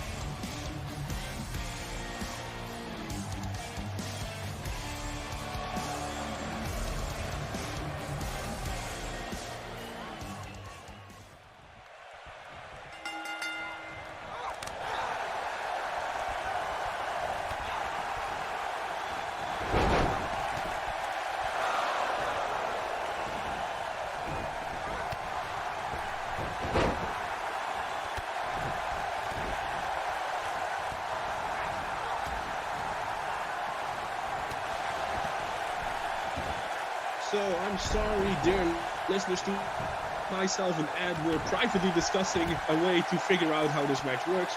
It didn't work. We heard ourselves in our confusion. We still don't understand it. But it's you see, fine. you saw what I did there? I sneakily referenced. Oh, well. This is the commentary of. Anyway, this maybe means the referee understands it, so the referee can, he can figure it out.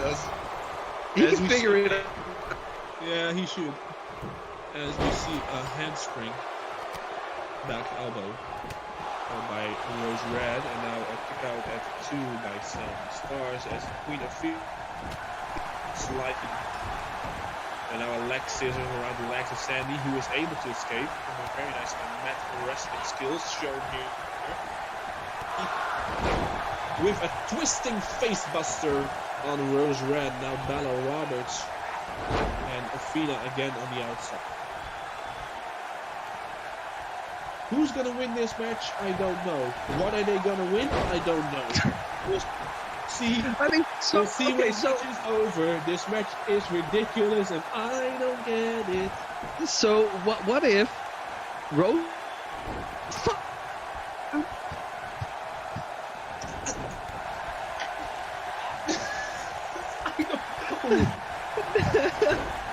Nobody understands. Way better if they just said triple threat, 2 champions, and somebody who's not a champion. And if the girl who's not a champion happens to pin the champion, then she gets her belt. And if the champion other or other one, they just retain, I could have gotten that. You know what I mean? That's understandable, but this... Could somebody just bless our commentary? This is just it's just what it is, I'm not gonna. No, it's just what it is. Yeah, I guess so. Yeah, as we see that the two couples have switched places with Rose and Sandi now. Queen Athena on the inside as Queen Athena starts with her arm. That's now a big super kick. And now let's see what Queen Athena is thinking here. Bella is thinking something else. Oh, she did a very nice Kamehameha-like punch to Queen Athena here. And now a back stunner here by Bella Roberts. Well, that's why I always like Bella. I'm a big Dragon Ball Z fan. Bella Roberts is going for the win, but does she know what she's winning? She probably does. I think it would be amazing if Bella or Rose Red wins here. And then they're looking, what did I actually win? And then the ref comes with championship belt, I assume, or maybe a participation trophy. I don't know what they can do. And then Rose is like, I won something! Maybe it's just a plate of spaghetti. Don't touch my spaghetti! Well, and Bella with the cover on Queen and Athena, and she kicks out at... Are we just gonna reference memes now as well? I guess. Cool.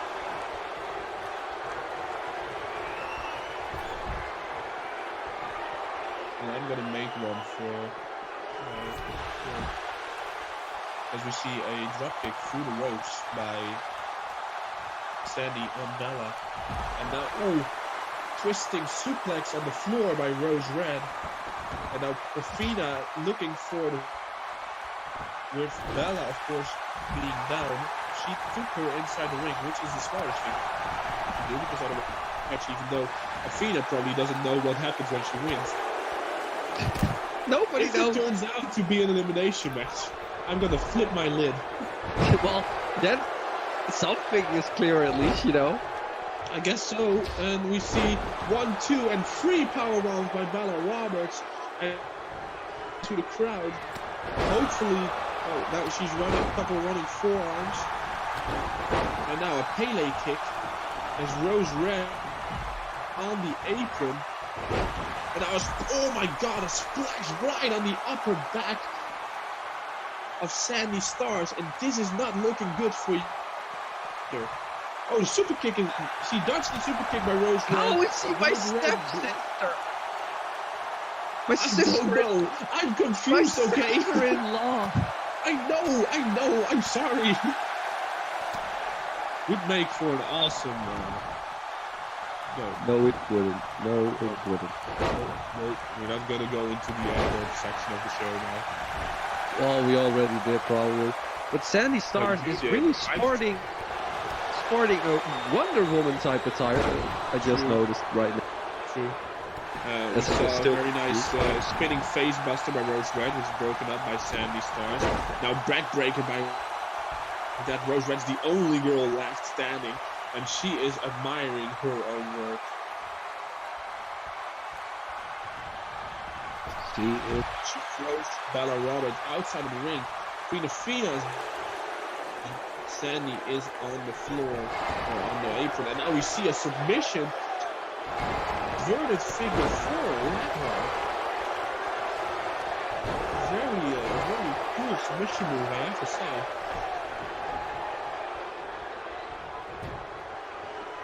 And it is.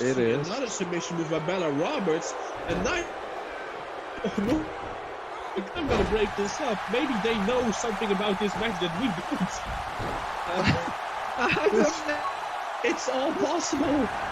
It's all possible.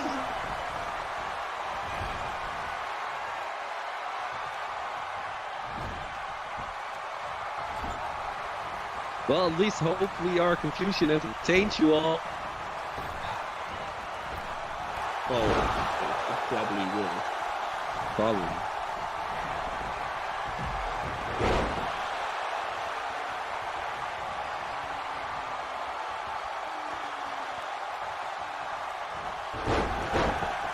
Now a snapmare takedown by Sandi.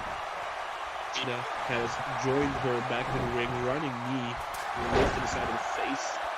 Sandi tried to retaliate, but it wasn't going to happen.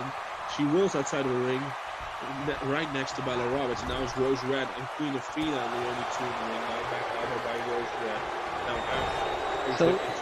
Left hand corner, handspring back elbow. Miss Queen Athena moved out of the way. Big forearm. Again, the twisting face buster. And Bella Roberts just came in time and broken up immediately.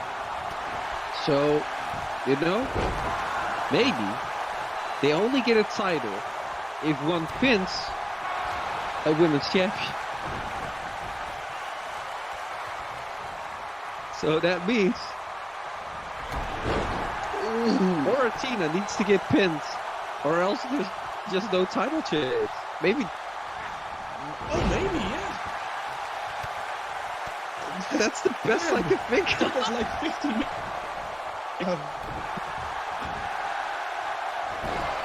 But maybe I'm also wrong, and it's completely something else. Well, we see the submission by Rose Red and Queen Athena breaks it up. As Sandi isn't moving a muscle right now. It's not Janie, it's Sandi. I made a mistake. It happens. Deal with it. And I rose with Athena on the outside, and Sandi is back up again. Bella isn't yet, and now it seems like Sandi is gonna take. Oh my god, damn! That looked really painful, and you shouldn't piss her off. And now she's going for the submission here. Oh my God, she's stretching Bella Roberts. She's stretching Bella Roberts. It's gotta be it. No. No. It got broken up by Rose Red. And now Rose Red with the back suplex into the backstabber kind of move. Both knees to the back. And now, vision on Bella Roberts on the same body part where Sandi Stars was focusing on. Will Bella Roberts tap to Rose Red? No, she's able to power out such resilience. Even the queen of resiliency. No, that's the thing. That's Athena. Yeah.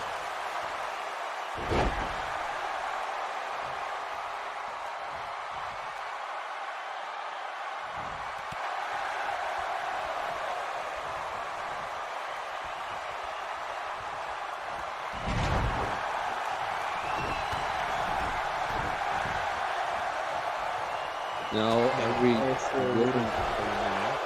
and I wanted to say the exact same thing. We're both smart people, so. And now we see a face buster by Bella Roberts.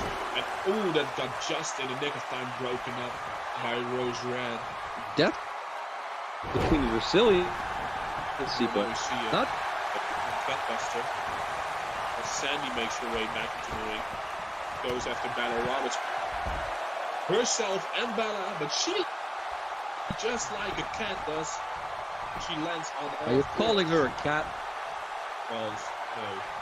She's wondering what's happening. It was what a cat does. Cat always lands on his feet. It's just what. It's a compliment. Don't get so defensive just because you're married to her, sister. I'm not married to her. I'm married to her. I said her sister. No, Just let he me said finish. married to her and sister because you were confused once again. Oh, dragon suplex by Rose Red.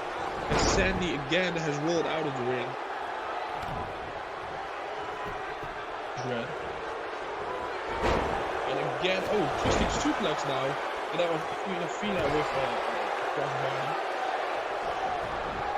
And Rose Red rolls out of the ring. Only Queen Athena and the former Queen Bella are in the ring. Back elbow by Bella Roberts. Now back. Corner high knee lift into the Bulldog. Oh, Bulldog got counted by Queen Athena. Another trust kick. So he tried to stop her with the drop kick, but she landed that drop kick too early, and Bella was able to steamroll through. And now a Russian leg sweep by Sandi with the nip up. Surprising she was still able to do the nip up. And now again the submission. Again the submission. Again the submission. Rose Red trying to break it up. And she is successful once more. And now Sandi, what's she looking for here? Also going to work on the arm. Left arm of Rose Red. Now she throws Rose Red outside of the ring. And now trying to focus again on Bella, who most hurt with an inverted suplex. As Queen Athena isn't really inside the ring. Nor on the girl who's outside the ring. It's a double X handle in the back of the neck. Now arm drag takedown. Bella rolls out of the way. Now Bella again for the sit out stunner on Sandi.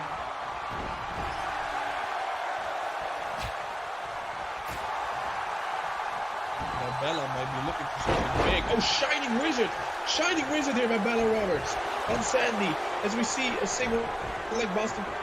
It got Queen immediately stopped with the submission move. And now Athena with the cover 1, 2, and a kick out.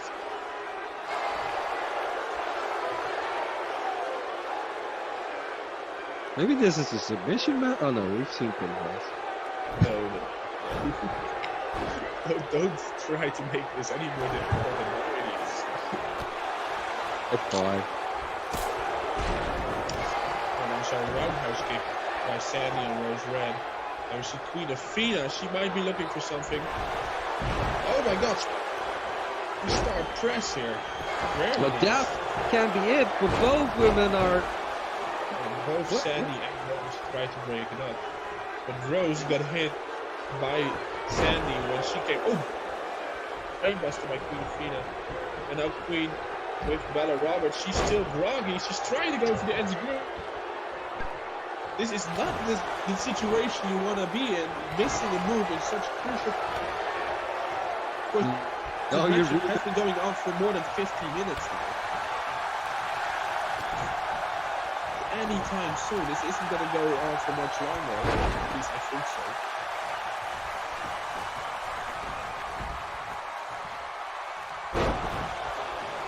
Well, it's been going on for quite a while. But now only 2 women are in the ring, and that could mean the end. But no, as you see outside, Sandi already getting back. She's tried to go for Queen Athena. Now she breaks up her submission. Now the armbar takedown. And now, oh, again, a very nice suplex. With the arm trapped. Wow, taking forcing everybody out. Yeah, Sandi is on a roll, and Rose Red is going to try and stop that super kick, but she dodged the super kick, dodged the forearm, and now into the electric chair position. Oh my god! Sit out. Damn. Now Sandi rolls out of the ring. She is still able to stand, and now, oh, DDT by Rose Red on Bella Roberts. Queen Athena still on the hard cam on the outside. And now a DDT by Rose Red on Sandi. And Sandi forced to roll out of the... Now Rose Red with the Bella Roberts, but immediately broken up by Queen Athena. They are every time going after the Bella. True. Is that her weakness? Maybe.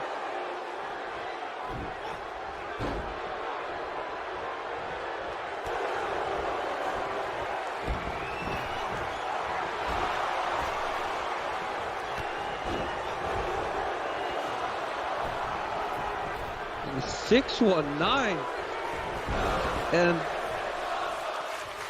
that's shame. And something is happening. Something is happening. Rose Red with a huge suplex to the outside to Sandi. I wanted to say Jamie myself.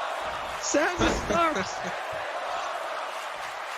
And now the submission is still locked in, but Bella Rose was able to break it up. That was an amazing. And showing signs of life again. How is he showing signs of life? Well, we should be glad she's still alive, though.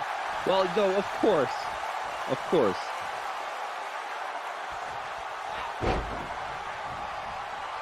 Now Sandi is back in. Athena on the outside. She dodges the clothesline by Bella Roberts. Maybe unintentionally dodged it, but she dodged it. Now, they're looking for a big move. No, Bella puts her in the corner. Now Sandi puts her in the... And now Sandi... Oh, looking for slide right here by Sandi Stars. Immediately broken up by Rose. And Queen Athena on the apron. Oh my... Oh god. What is this? Oh god. Fisherman superplex from the apron to the inside of the ring by Rose Red. Damn. That was fantastic. And now she's looking for a double underhook. Oh, she stole your move. She stole your move. I didn't learn that to her. I just learned Dyrgos. the move?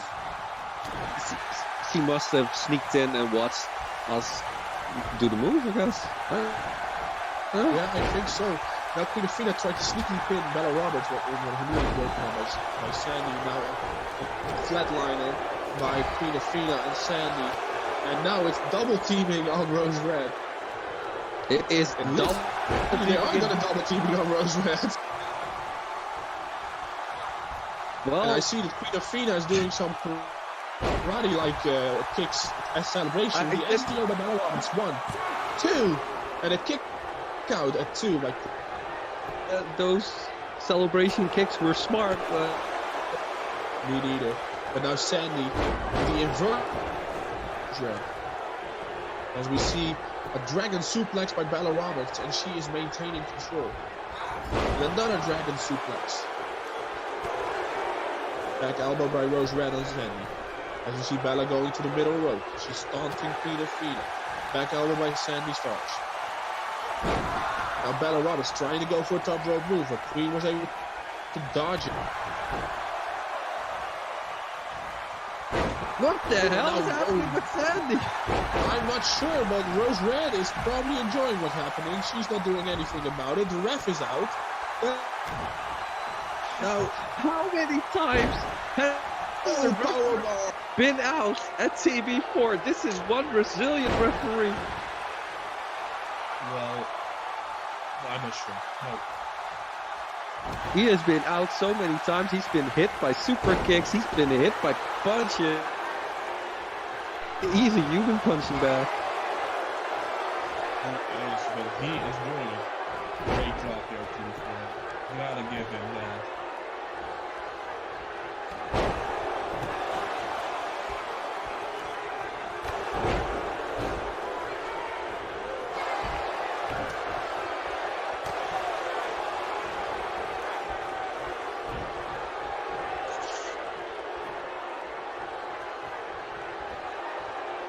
Sandi's looking for a suplex. Hits it, and that means only Sandi and Bella are in this match. Bella just hit its kick. Now Sandi's trying to take advantage. To the outside. This isn't the best strategy because you can't get the pinfall. This isn't the false count anywhere, Fatal 4. As far as we know, at least, because this match is confusing as it is. If this turns out to be 3 stages of hell, I'm gonna lose my stage of hell, man.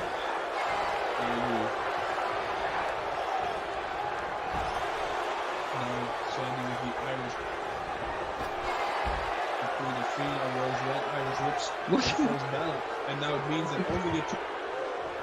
Sandi for takedown. Is he trying to Athena for rebellion. Those crap. What's happening here? But she dodges a kick, trust kick. No trust kick by Queen Athena. And we see a DDT by Rose Red and Bella Roberts. And we see her going for the corner forearm. And Sandi is teetering. Sandi is staggering. She's still standing in a Superwoman punch. Superwoman punch with Athena. But oh my god, the Wonder Woman light.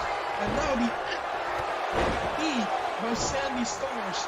And this might be it.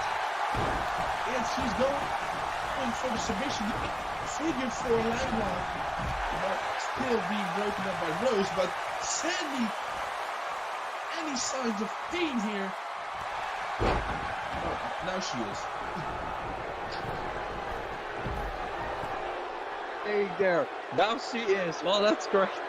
Well, I'm just gonna be honest. What do you want me to say? Rose used because Sandi was in the ring. Now she isn't. What's she gonna do? Now she knows how the commentators feel. We don't know what this match is.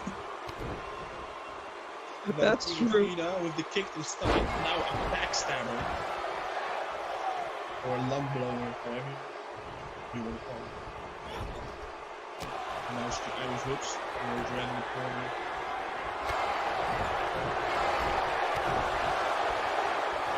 I can't believe this match is still going on. Corner kick to Rose Red.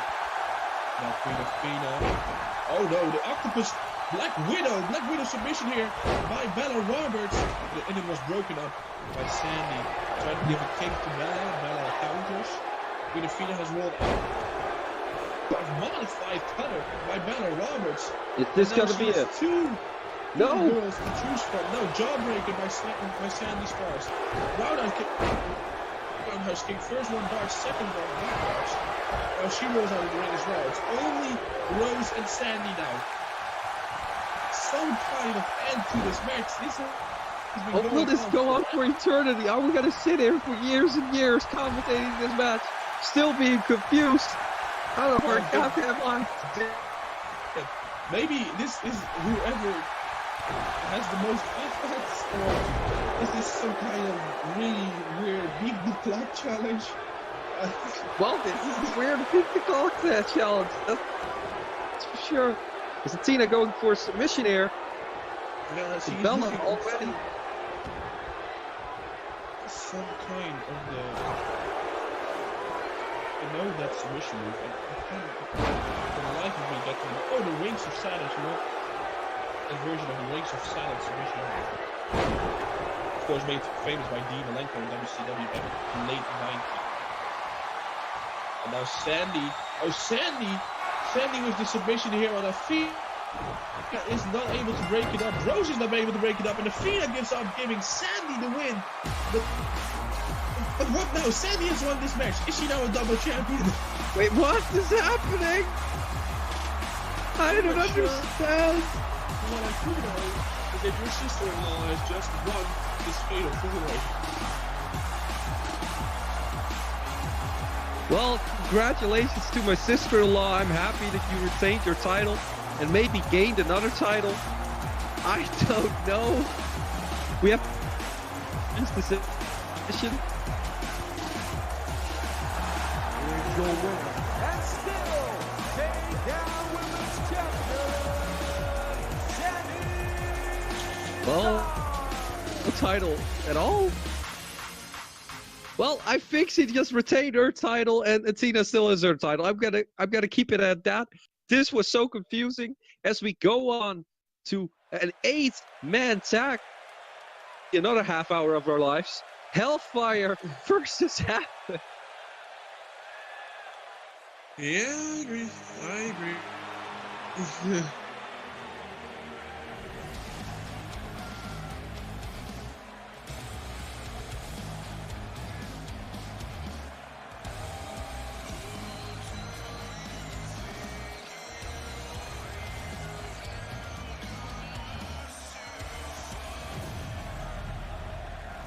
This following contest is scheduled for one fall.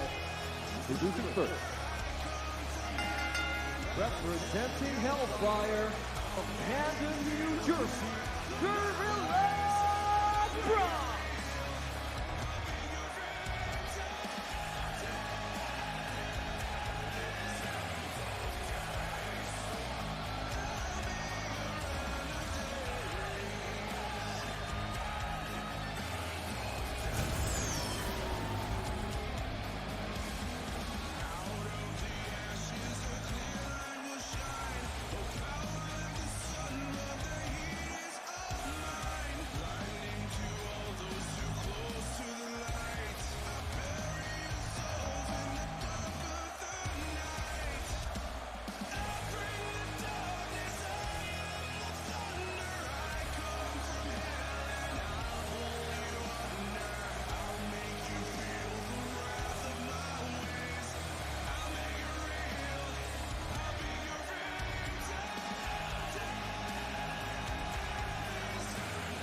From Brooklyn, New York, Darius.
Australia, called Chiel.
From the mean streets of Chicago, Illinois, the ringmaster, Ricky, Real Deel, Armstrong.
Representing Havok from Madison, Wisconsin, Logan Clark.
of Oklahoma City, Oklahoma, Freddie Havok.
From the sun and country of Connecticut, Noah Youngblood.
From Ann Arbor, Michigan,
Alright, here we go. Myself and Ed took the time between entrances to get ourselves some drinks and some snacks. It's been over 2.5 hours. We need to nutrition ourselves to be able to best and the most experienced commentary we have. So please excuse us. We needed the time. Yeah, we just needed some time. It's okay. We're just some entrances. It took like 10, but it's fine. You know. I don't know why they just not came together. I mean, let's say. I don't know. It gave us. So, this is an 8-man tag team match consisting of Fire versus Team Havok and branch World Tag Team Championship. Line though. No.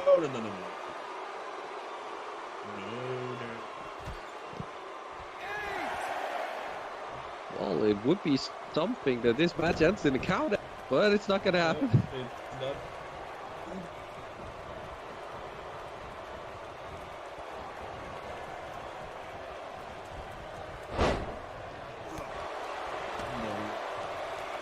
Take on, kick to the back.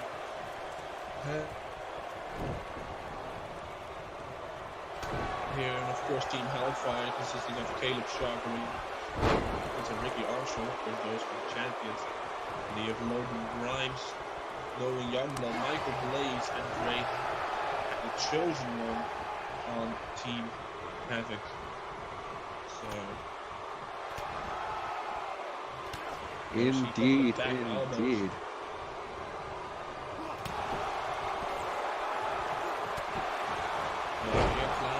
Takedown. Now going for something. Oh, running senton. Nice and easy on target. And now a headlock. So how do you feel if you're a champion and you get titles? What does that do to your mindset as a wrestler? Now, you should know. Well, I would like to defend my title instead of doing this, you know, but wow, the huge move by Team Havok. That's incredible. That was absolutely incredible. You don't see that a lot. No, that's true, but that's why you saw that this should have been a tag team match. Maybe no Youngblood looking their belt. Team offense that only. Yeah, of course. Adam's now in the ring. And already showing why he is a tag team champion. No, he. Team Havok.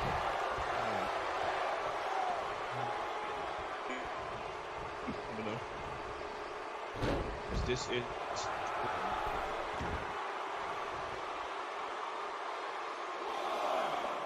No, they're both on the outside.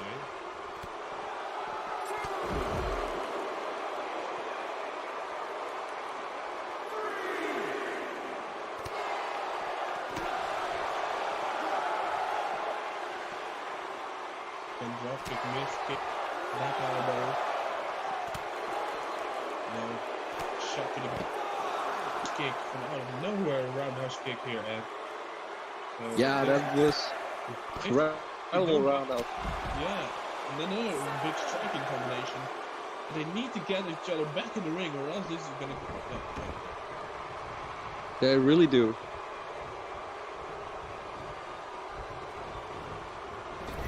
Now Irish whip into his corner. He got out of it. Now he Irish whips him into his corner. And now it's time for Michael Blaze to come in the ring. It's time indeed for Michael Blaze. Gonna hit a huge tackle. Fantastically done. Very nice kick to the back of the head while in the suplex position, and then with the suplex, of course, hurting even more if he just received the kick in the back of the head. So that was very nice stand-up offense. Who has showed us that do tag moves together, which in Hellfire hasn't shown us yet, that we see a spinning super. Yeah, point there. They really need to make those. Oh, it looks like half at the moment, but maybe some now. No, nothing. As Michael Blaze tries corner. Well, he gets him, but not far enough for a tag. No, not yet. Maybe now. So who is he gonna tag? No, nothing. He's fighting out with a couple of back elbows.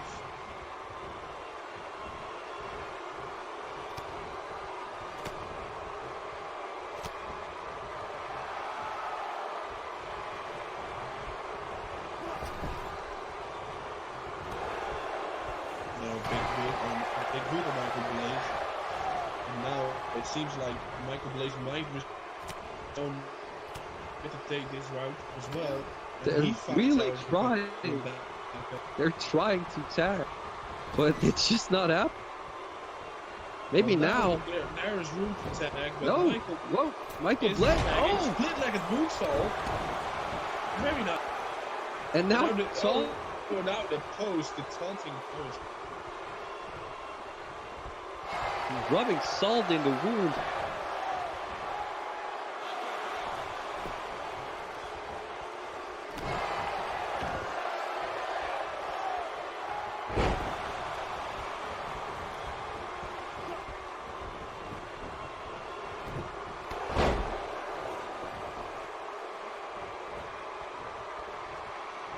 Now still Havok. Yeah. And then, he tried to go for some sort of but he fought out. Now the shotgun messed up Michael Blaze. And now he's being dropped in the middle of the ring. And now a submission, the camel clutch here. Locked in on Michael Blaze. And Michael Blaze is able to power out of the submission.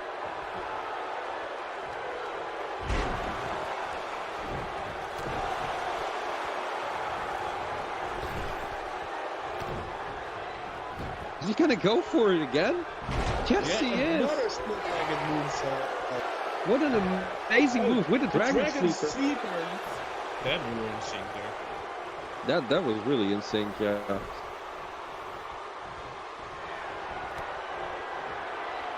Is he gonna go for it? Looks like he's doing something for the people. Oh, and the one, and the two, and the three, and just like that, Team Havok has beaten. Well, that was than I anticipated. And Havok really dominated this match. We didn't even see Ricky Ross in the match. It was just Cold Shields and Caleb Shaw for Hellfire. Of course, so maybe that's why. But this was impressive by Team Havok. I agree. I have to agree. All four of them celebrating. Logan Grimes, Noah Youngblood, Michael Blaze, and Dre Havok. Of course, Michael Blaze with the win. Well, they showed they are the dominate. They are the dom. They really are. As we go on to something special, as we have Russell franchise or the Mad Emperor franchise now against Core and standing match. Rebellion contract is on the line, so whoever wins on Rebellion, I don't know. Maybe next week we'll see them on Monday Night Raw. It can all happen here tonight, folks. And of course, franchise has Yakuza chef, sushi chef with him.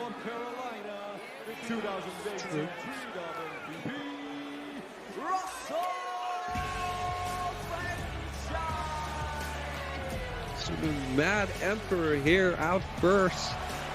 This is these guys hate each other. They hate each other's guts. They have been going at it for a while. Ever since January, I do believe. I think January though. Yeah, I have to agree. I think so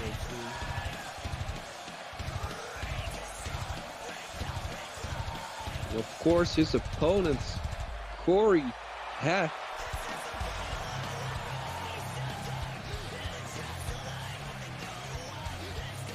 And accompanying him to the ring is, of course, his CJ Graves. Is it? Oh God, it's night. Oh no. What are you talking about, Sandi? Don't let CJ look at the stars. That was fast. I thought it was still there. Spoil everything. He's gonna spoil everything. They're gonna look at the stars and say who's gonna win. We don't want to know. Well, he's probably the next gonna win. But I don't want to know for the other two matches. Well, no, we don't want to know it, CJ. So don't stand next to us. Don't. Keep your eyes closed. Does anybody have like a blindfold? Blindfold CJ. Use the headband of Yakuza. Oh yeah. Quickly. You go. Yakuza is already stacked. Yeah. That's kind of yeah, but.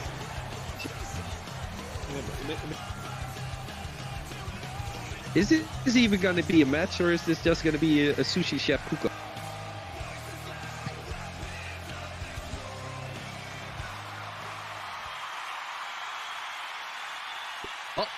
Just like I said, there he was. Immediately. He tried to interfere. See, both Yakuza and CJ Graves are thrown out. Thankfully, that means that I don't have to scratch cards spoiled at dinner. And this match Alright, is so here we go. Last man standing match. Mad Emperor franchise versus Corey Nightbreed by on draining down the falling stars in Grace's mind.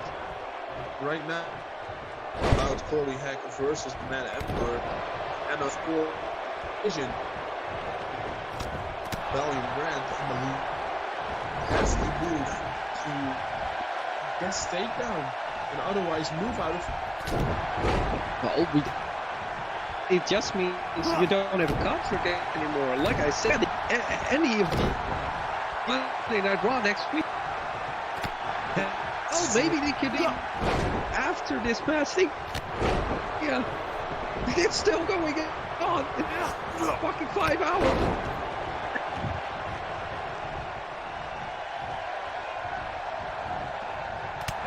Well, Sandi is getting a bit tired, maybe because he saw some stars, he was counting some sheep, but that's... It's okay, I'm still here. He needs some energy. You can give him some energy. Twisting face buster here by Corey Hack, and he is marveling. So, who do you think has... Well, I don't know who has the advantage. They've both shown a lot, and a lot of going. Heck, world title match is, well, supposedly into her, but the lights went out, and Heck was down. I think we know that it was franchise. Everybody knows that it was. Although he may say that it wasn't him, you know, it wasn't me. It wasn't me. That's probably what he was singing. But it wasn't me. I don't know, man. I really don't know. But there's so much on the line. A contract is on the line. And do they even want to go from the rebellion? I don't think they want.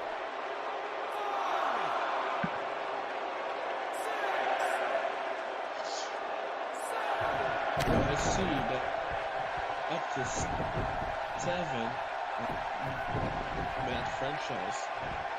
Oh, now wheelbarrow into a net breaker. Very nicely done here by Corey. And again, Corey Hack marveling in his own work. That's another tap. Well, you gotta do down is happening, so just marvel in your own work. Why not?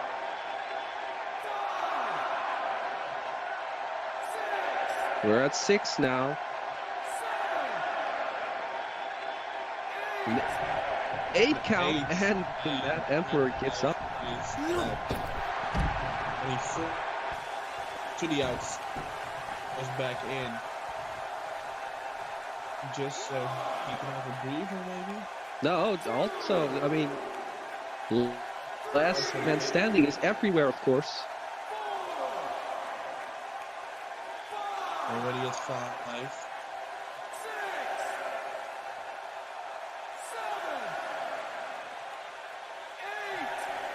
And also an 8. Back at 8. And now a snap suplex on the floor by Mad Emperor, Russell Frank. And then darts for the kick. So And the kick blocked. everything is getting blocked. Everything is getting countered. They know each other that good. Well, a neck breaking combination by.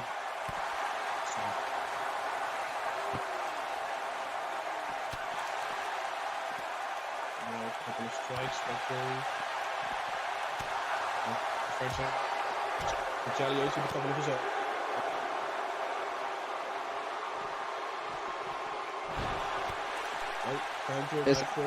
As I really need to grab something to drink, so I'm gonna leave you here just a little bit stuff. That's okay. Should you get to drink? All right. I trust. The overhand belly to belly by Russell by the Mad Emperor on Corey on the outside as the referee starts the 10, 2, 3, 4. The time he moves in closer. 5, 6, 7. Heck is back up to his feet.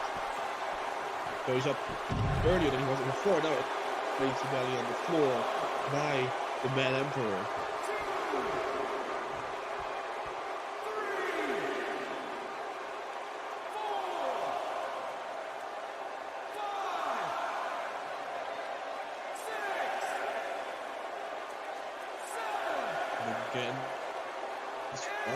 Again, the Mad Emperor isn't able to put Corey Heck down for the 10 count.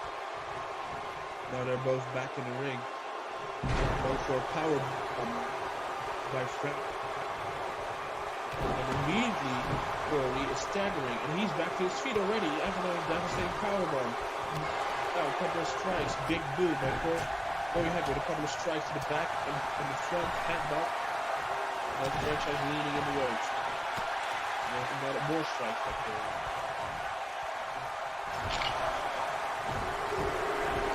Smashing the head of the Mad Emperor into the top turnbuckle around 20 times.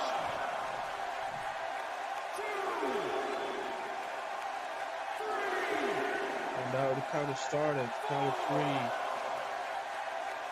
Count of 4. Count of 5. Count of 6. Count of 7. Count of 8. And at 8, Russell gets back to his feet. He blocks the kick. Clothesline duck by Corey Heck. And a super kick. Super kick by Corey. 2, 3, 4, 5, 6, 7, 8. A PK kick by Corey Heck. He needs to stay on his target, but the franchise is able to reverse his Irish whip, throws him over the top rope, lands on the apron, forearm, springboards back in, Irish whip into the corner. And now Corey Heck with a big Irish whip into the shotgun, the corner. Well, and I'm back, ladies and gentlemen. It took me a little bit longer. Did you run into familiar people? I did. I was talking to my wife. She's here as well. Oh, good. How precious. You otherwise never see her, right? I do. We're in the same company. Yeah, that's why I'm shocked. Come on, you have a job to do. I'm here. You know. It's fine. Oh, couldn't you do it without me, Sonny? Was it too hard? Was it too difficult? You poor baby. It's actually pretty easy, but it's more enjoyable with somebody else. Alright. That was a 9 count. The first 9 count of the match here. And now Corey Heck might be looking for it. The big running knee strike to the side of the palm. That's got to be it. That's got to be it.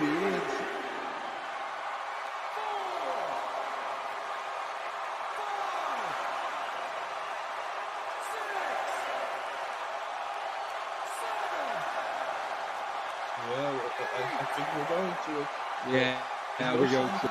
There's no sign of life. There's no sign of life. Oh my God! Last man standing match. He has earned a rebellion, but in the process, that franchise has lost his rebellion contract. That means he could go anywhere. He could go to AEW. He could go to WWE Impact Wrestling. Whoa. Nobody goes to Impact Wrestling. That's where you go if you want to end your career on low note. Well, maybe he wants to end his career on a low note. You don't know. It's Mad Emperor. Poor Shiva. Oh, man. Well, as we see Corey X celebrating. And Russell looks to be really good. I mean, I would be if I lose my job. Yeah, true. No, it's just walking away.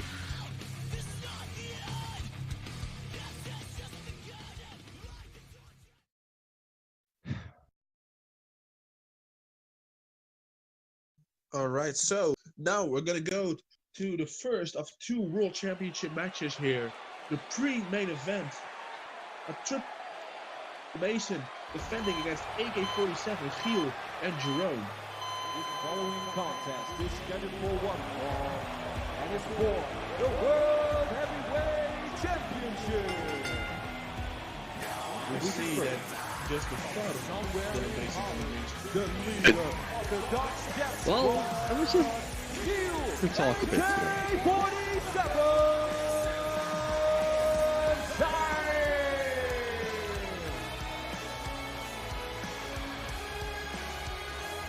As we see AK-47 walking to the ring, this is his biggest to date. This is ever gonna get, well, unless he wins bigger in a World Heavyweight Championship match at TV4 in the co-main event. This is absolutely incredible. This is the leader of the Dutch Death Squad. Do what the rest of the Dutch Death Squad did and win, well, except for Chase Matthews. Is it gonna happen? Ah, don't make him the black sheep. I just did, Don't and I don't. Man, we've been through this at the beginning of the show. That's not. How? Black. That's the next. Don't try to make this an expression. Well, and now we have the guy coming to the ring that's been the thorn in the side of Chiel. A thorn in the side of him because they hate each other. They hate each other with a passion. It is Jeroen. Well, apparently it is Mercury now. Did he actually accept the name? Did he accept the great concert like yesterday? Fantastic, or yesterday? Was it yesterday? I don't know. 2 days ago. He did a great concert involving AK-47 Chiel and Deel Mason in his song, of course. And he looks to finally claim what he thinks is rightfully his, and what he, after such a long battle, heavyweight. Ladies and gentlemen, we're gonna wait and see, because it's not gonna be easy. It's also there. It's all about one man. It's one man since he came to worldwide wrestling.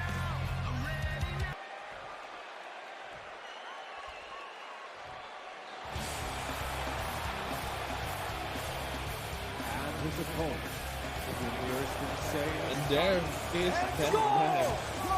Heavyweight champion. He looks to be a bit changed. Yeah, he does. He looks different. Where's the bald arm? Well, he said something about changing his ways and showing the world the true psycho killer, and apparently this is the true psycho killer, ladies and gentlemen. He even got a tattoo sleeve. That's Deel. That was that.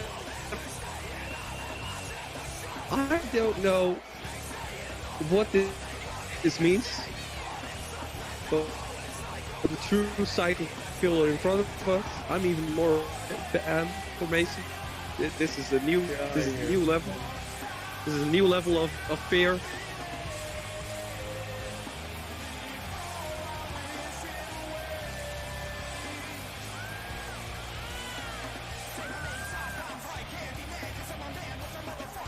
No more gold.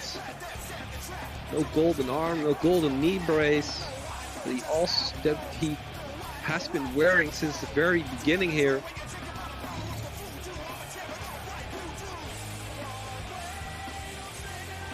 Well, he is taking. He is. He's showing the world that he is the world. Oh, that's true, but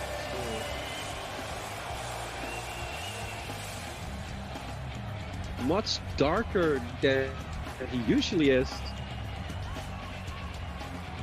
Well, let's see if that changes in the ring as well.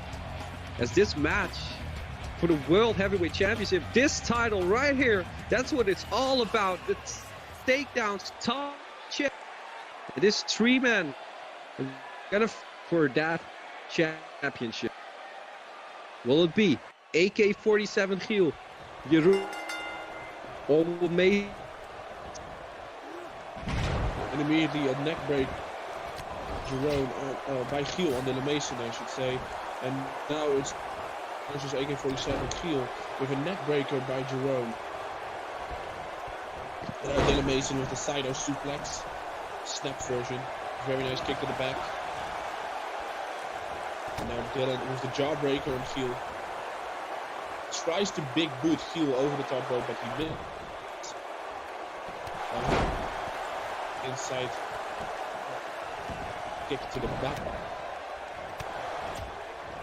Now a couple punches from this match, Chiel, who dumps Dylan Mason to the outside, so makes it Chiel versus Jeroen, one-on.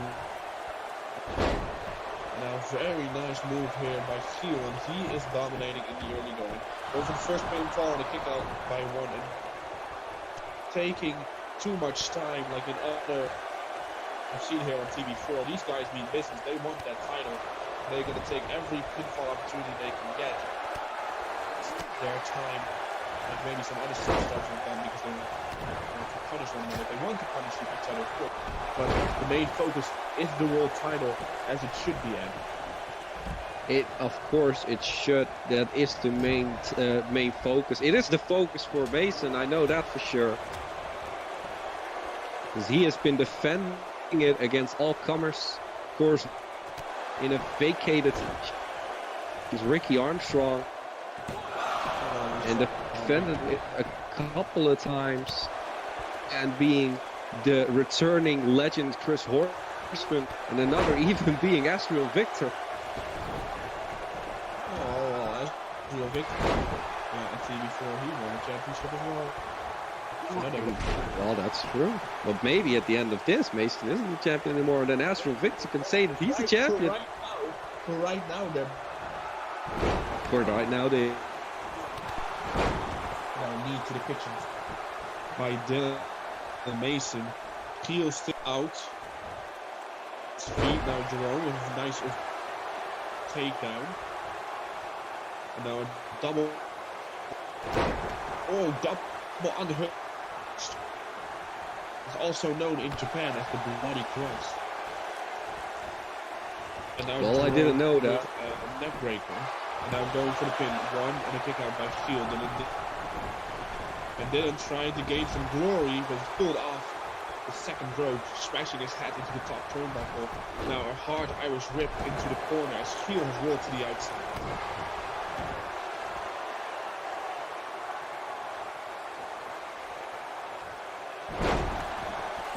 Beautiful gut wrench, deadlift, powerbomb, Byron.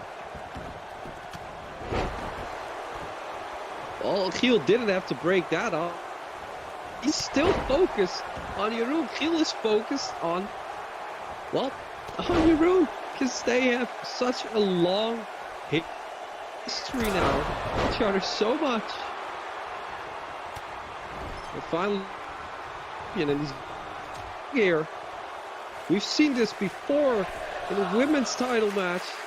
Is he gonna do the suplex to the outside?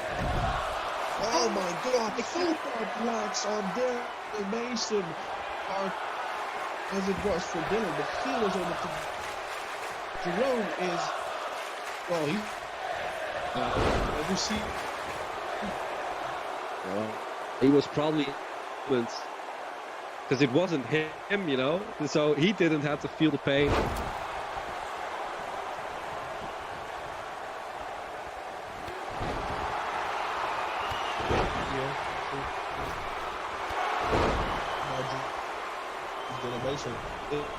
Is back to his feet where he of Jeroen Mercury.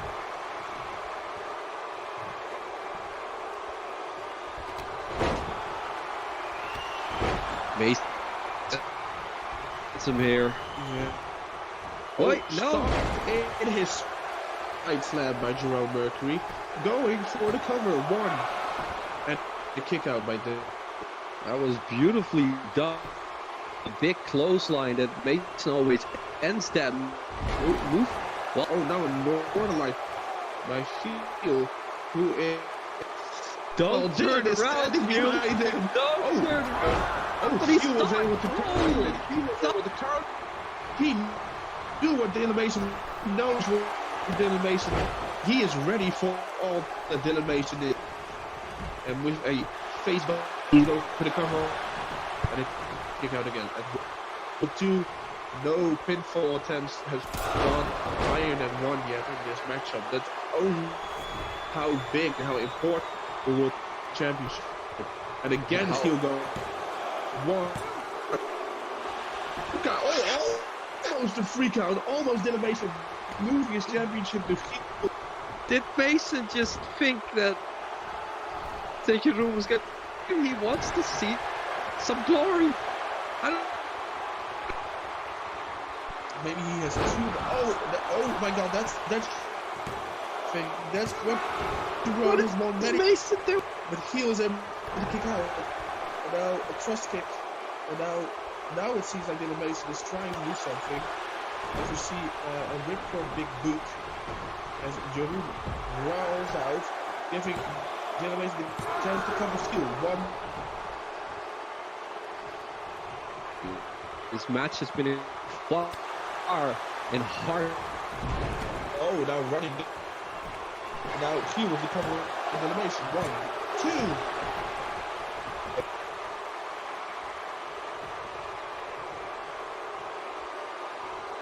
2. Was Chiel looking for? Well, no.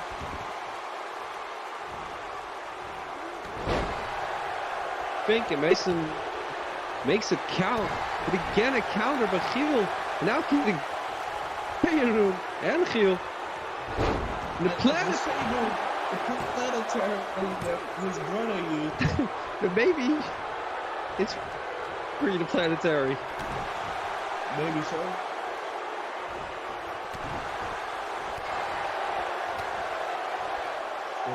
Now a couple of that's forearm, belly to belly takedown. I feel as a nip up from Deel Mason, who charges in, drops the elbow on the face of Jeroen Mercury. Big boot to Chiel.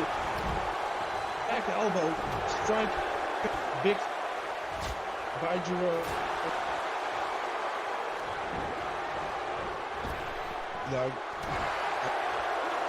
the kick. Strikes me. Now big kick. Oh, what's happening? It's DDS. It's DDS. It's the Dutch Death Squad. They're trying to interfere in this world. Mason is working one off. Mason is fighting him off. Jordi, the future legend. But all Mason throwing everybody out. But now Chiel comes in. Hammer. Or not. We should not use this last hammer. Sit up power slam. Again doing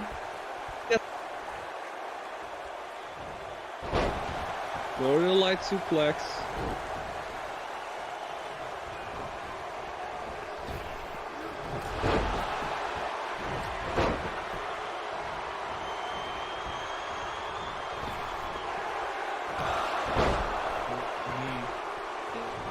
Again, try to do something that he's where his mind is at this match. You got I have. Oh, no pump kick. Nice. Go for the cover on Chiel. 1, 2, and a kick out. Kick to the back, missed. Now Chiel with a forearm to the out, and again on his knees. He's gonna go for it. He's trying. No, but you need to. Mercury.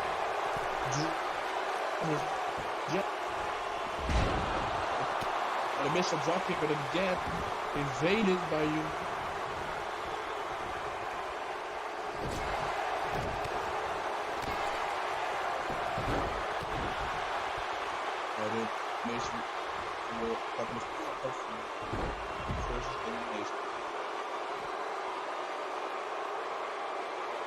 Just stepping on his head. Yeah, using it as a stepping stone. He looked. He looked because he wanted to go for DDT sorts. Mason cap. Blocked by He went in. They're trying to make this more hardcore than the hardcore championship match because that's pretty easy. That's a really different. They got it. Oh, this fisherman. Chiel with the back elbow, forcing Jeroen into the right upper hand corner of Trust Chiel. Reversal. No Trust corner. And again, a counter. He might be bleeding from his forehead, guys. Chiel is bleeding. And now Dylan Mason and Chiel are the only ones in the ring. Oh! Very big knee to the face, to the temple of Chiel. Will this be enough? 1, 2, and 3. And just like that, Dylan Mason has retained his world championship now. Well, maybe the true psycho killer. I don't know. I don't know.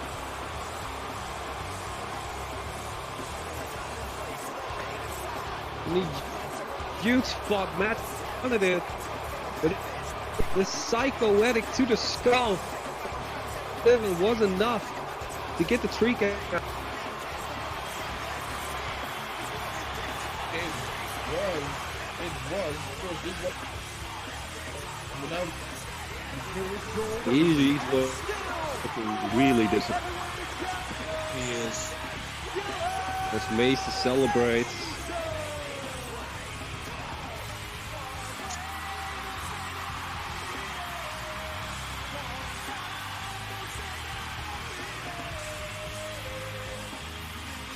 Feels pretty mad about the fact that he wasn't going to be hit. He looks pissed, but there's the dubs.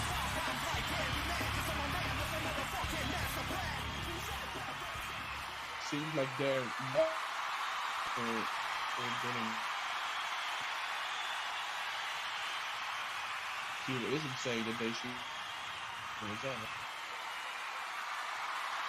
Look at Jeroen and Donnie. So they're going at it now. They're going, and Jeroen, officials are securing up the brawl on the stage.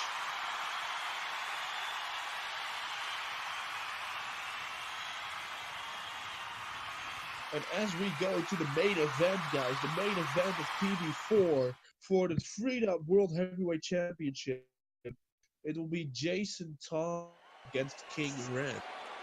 And will Jason Thomas, just like Dylan May, his championship, or will we see heavyweight champion in red?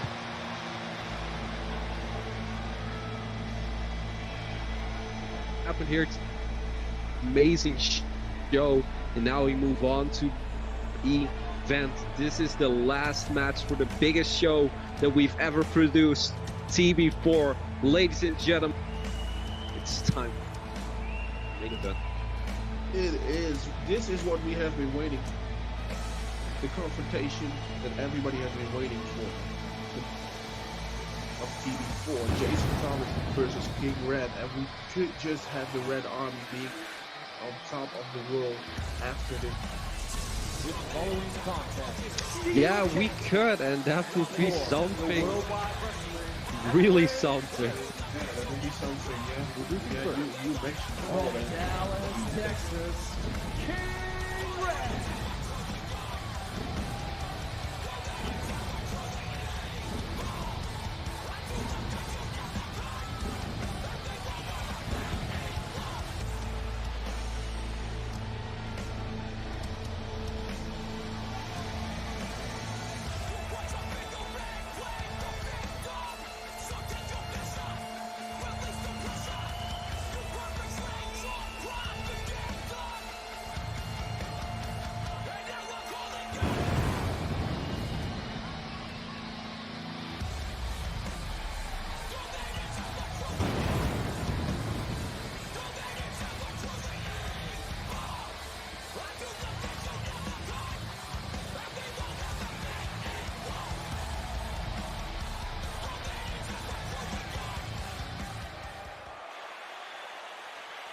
Oh, Red now in the ring.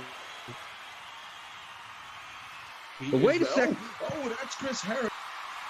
There is Well- King Harris attacking King. We talked about, is Harris going to Well, that's exactly what he does, but he doesn't do it in the middle of the match. No, before the match can even... He is beating down on King Red.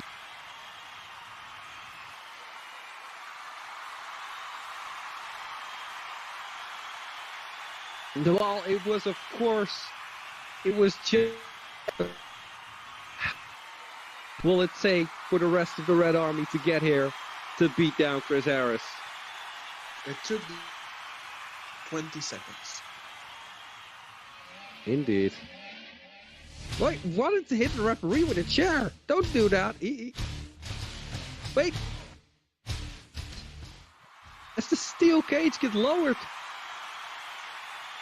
Well, there we go, guys. There we go. The match is about to start. Well, I think the match has already started. The Red Army and King Red is raining down the punches on Jason Thomas here.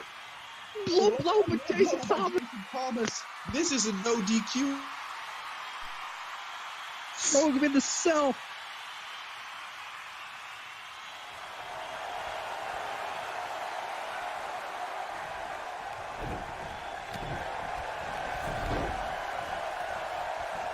No, that was the weakest slide I've ever seen in my whole life. I think he hit a toe of Jason Thomas. I think so, yeah.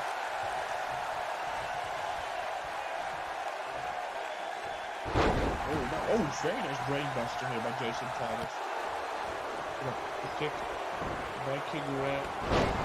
Oh, Hurricane Wow. I thought it was going to be a powerbomb. I thought so as well. Maybe he counted the powerbomb into the Hurricane. That was amazing. Yo, he used to move. I'm gonna sue someone. I am gonna sue someone. What is this travesty? It should be the Red Army who steals from him. Of course it's gonna be the Red Army. Oh, it's... Jason Thomas Jason throws Thomas Red going back for to the the ring. red. But we have no referee, so... Well, if we hear the bell... The referee is pitting. He's just standing outside. Oh, yeah. And that's why we can't see. See, he's just standing there. I know, I understand, but... He probably didn't want to be in the ring anymore. Kind of done being attacked by everyone tonight. Which is understandable. It really is understandable. They have different kind of referee throughout the whole show.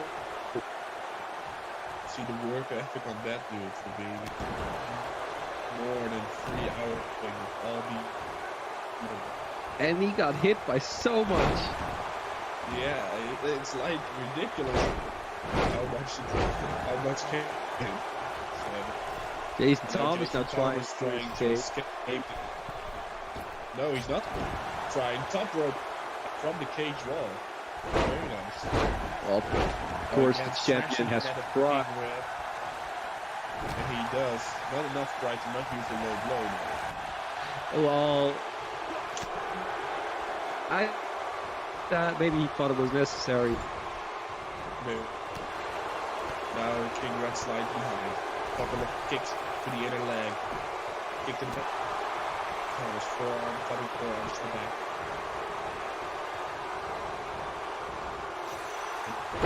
Now Jason Thomas has ragdoll thrown him against the cell one more time.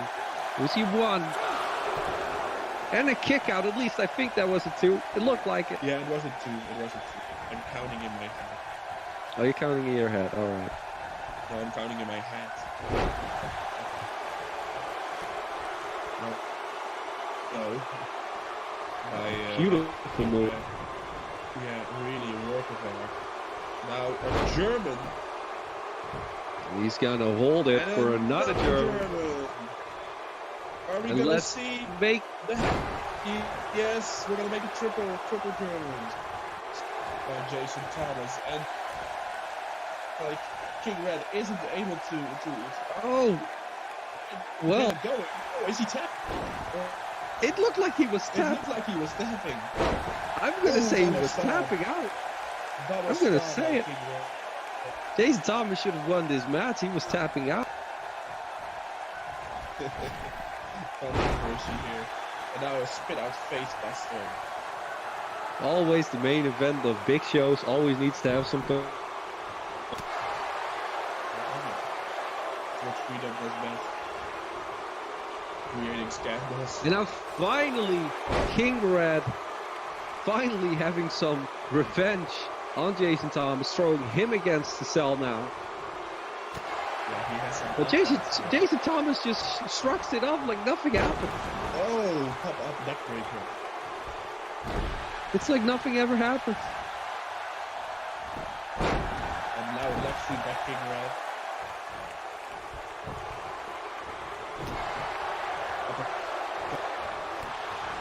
Now kick to the inside of the leg. Cross kick to the midsection, jawbreaking. And now King Red going for the leg suplex into a pile driver, the J Driller here. The J Driller by King Red. Now Jason Thomas trying to go to the door. And, oh, King Red is asking the referee to open the door. Jason Thomas is out, guys. Jason Thomas is moving. He's moving now. He's crawling towards where Red is. But and is Red gonna step through the ropes? He is one leg is through the other. Jawbreaker, and King Red escapes the cage and wins the World Heavyweight Championship. Brand from Jason Thomas, and just like that, we champion, and the Red Army is on top of the world. What? Here is your winner and new. Oh my God! Did we just see this? We just see. Yes, we did. This is the crowning of a new champ. Crowding. I think we should CJ Graves. He knew Wait, this was wait, going to that's happen, Prince- and he decided It's Prince to do Red. nothing about it. Prince- Yeah, that's Prince he Red. He decided- was to go. Not allowed. Oh my God! No. He's Why doing does your everybody moves. steal my? Why does everybody steal my? Stop stealing my move, you bastard! It is respect the hat. Maybe they just respect the hat. Maybe it's just showing respect to me. You disrespected Ezreal. Maybe it's just. You know what? I'm gonna just say to me they respect and use my move because it's called respect the hat. I understand it now. As Jason Thomas still, it's Red.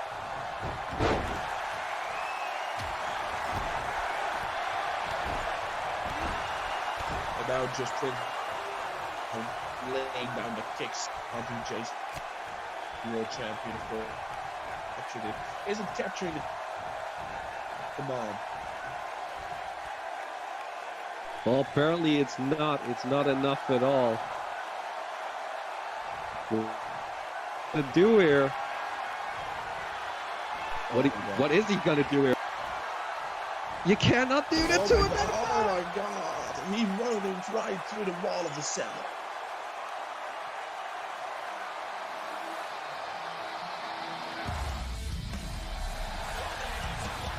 Well, now he's back to celebrate. Ladies and gentlemen, this has been an amazing show. Although this one wasn't really amazing, but it's been an amazing show. But it was an amazing TV4. We thank you for watching. This has been Worldwide Wrestling, Sunny Sapphire and Ad Ultimo. Thank you for watching, and we'll see you in the new year. The new after TV4 with new champions and unfortunately a Red Army on top.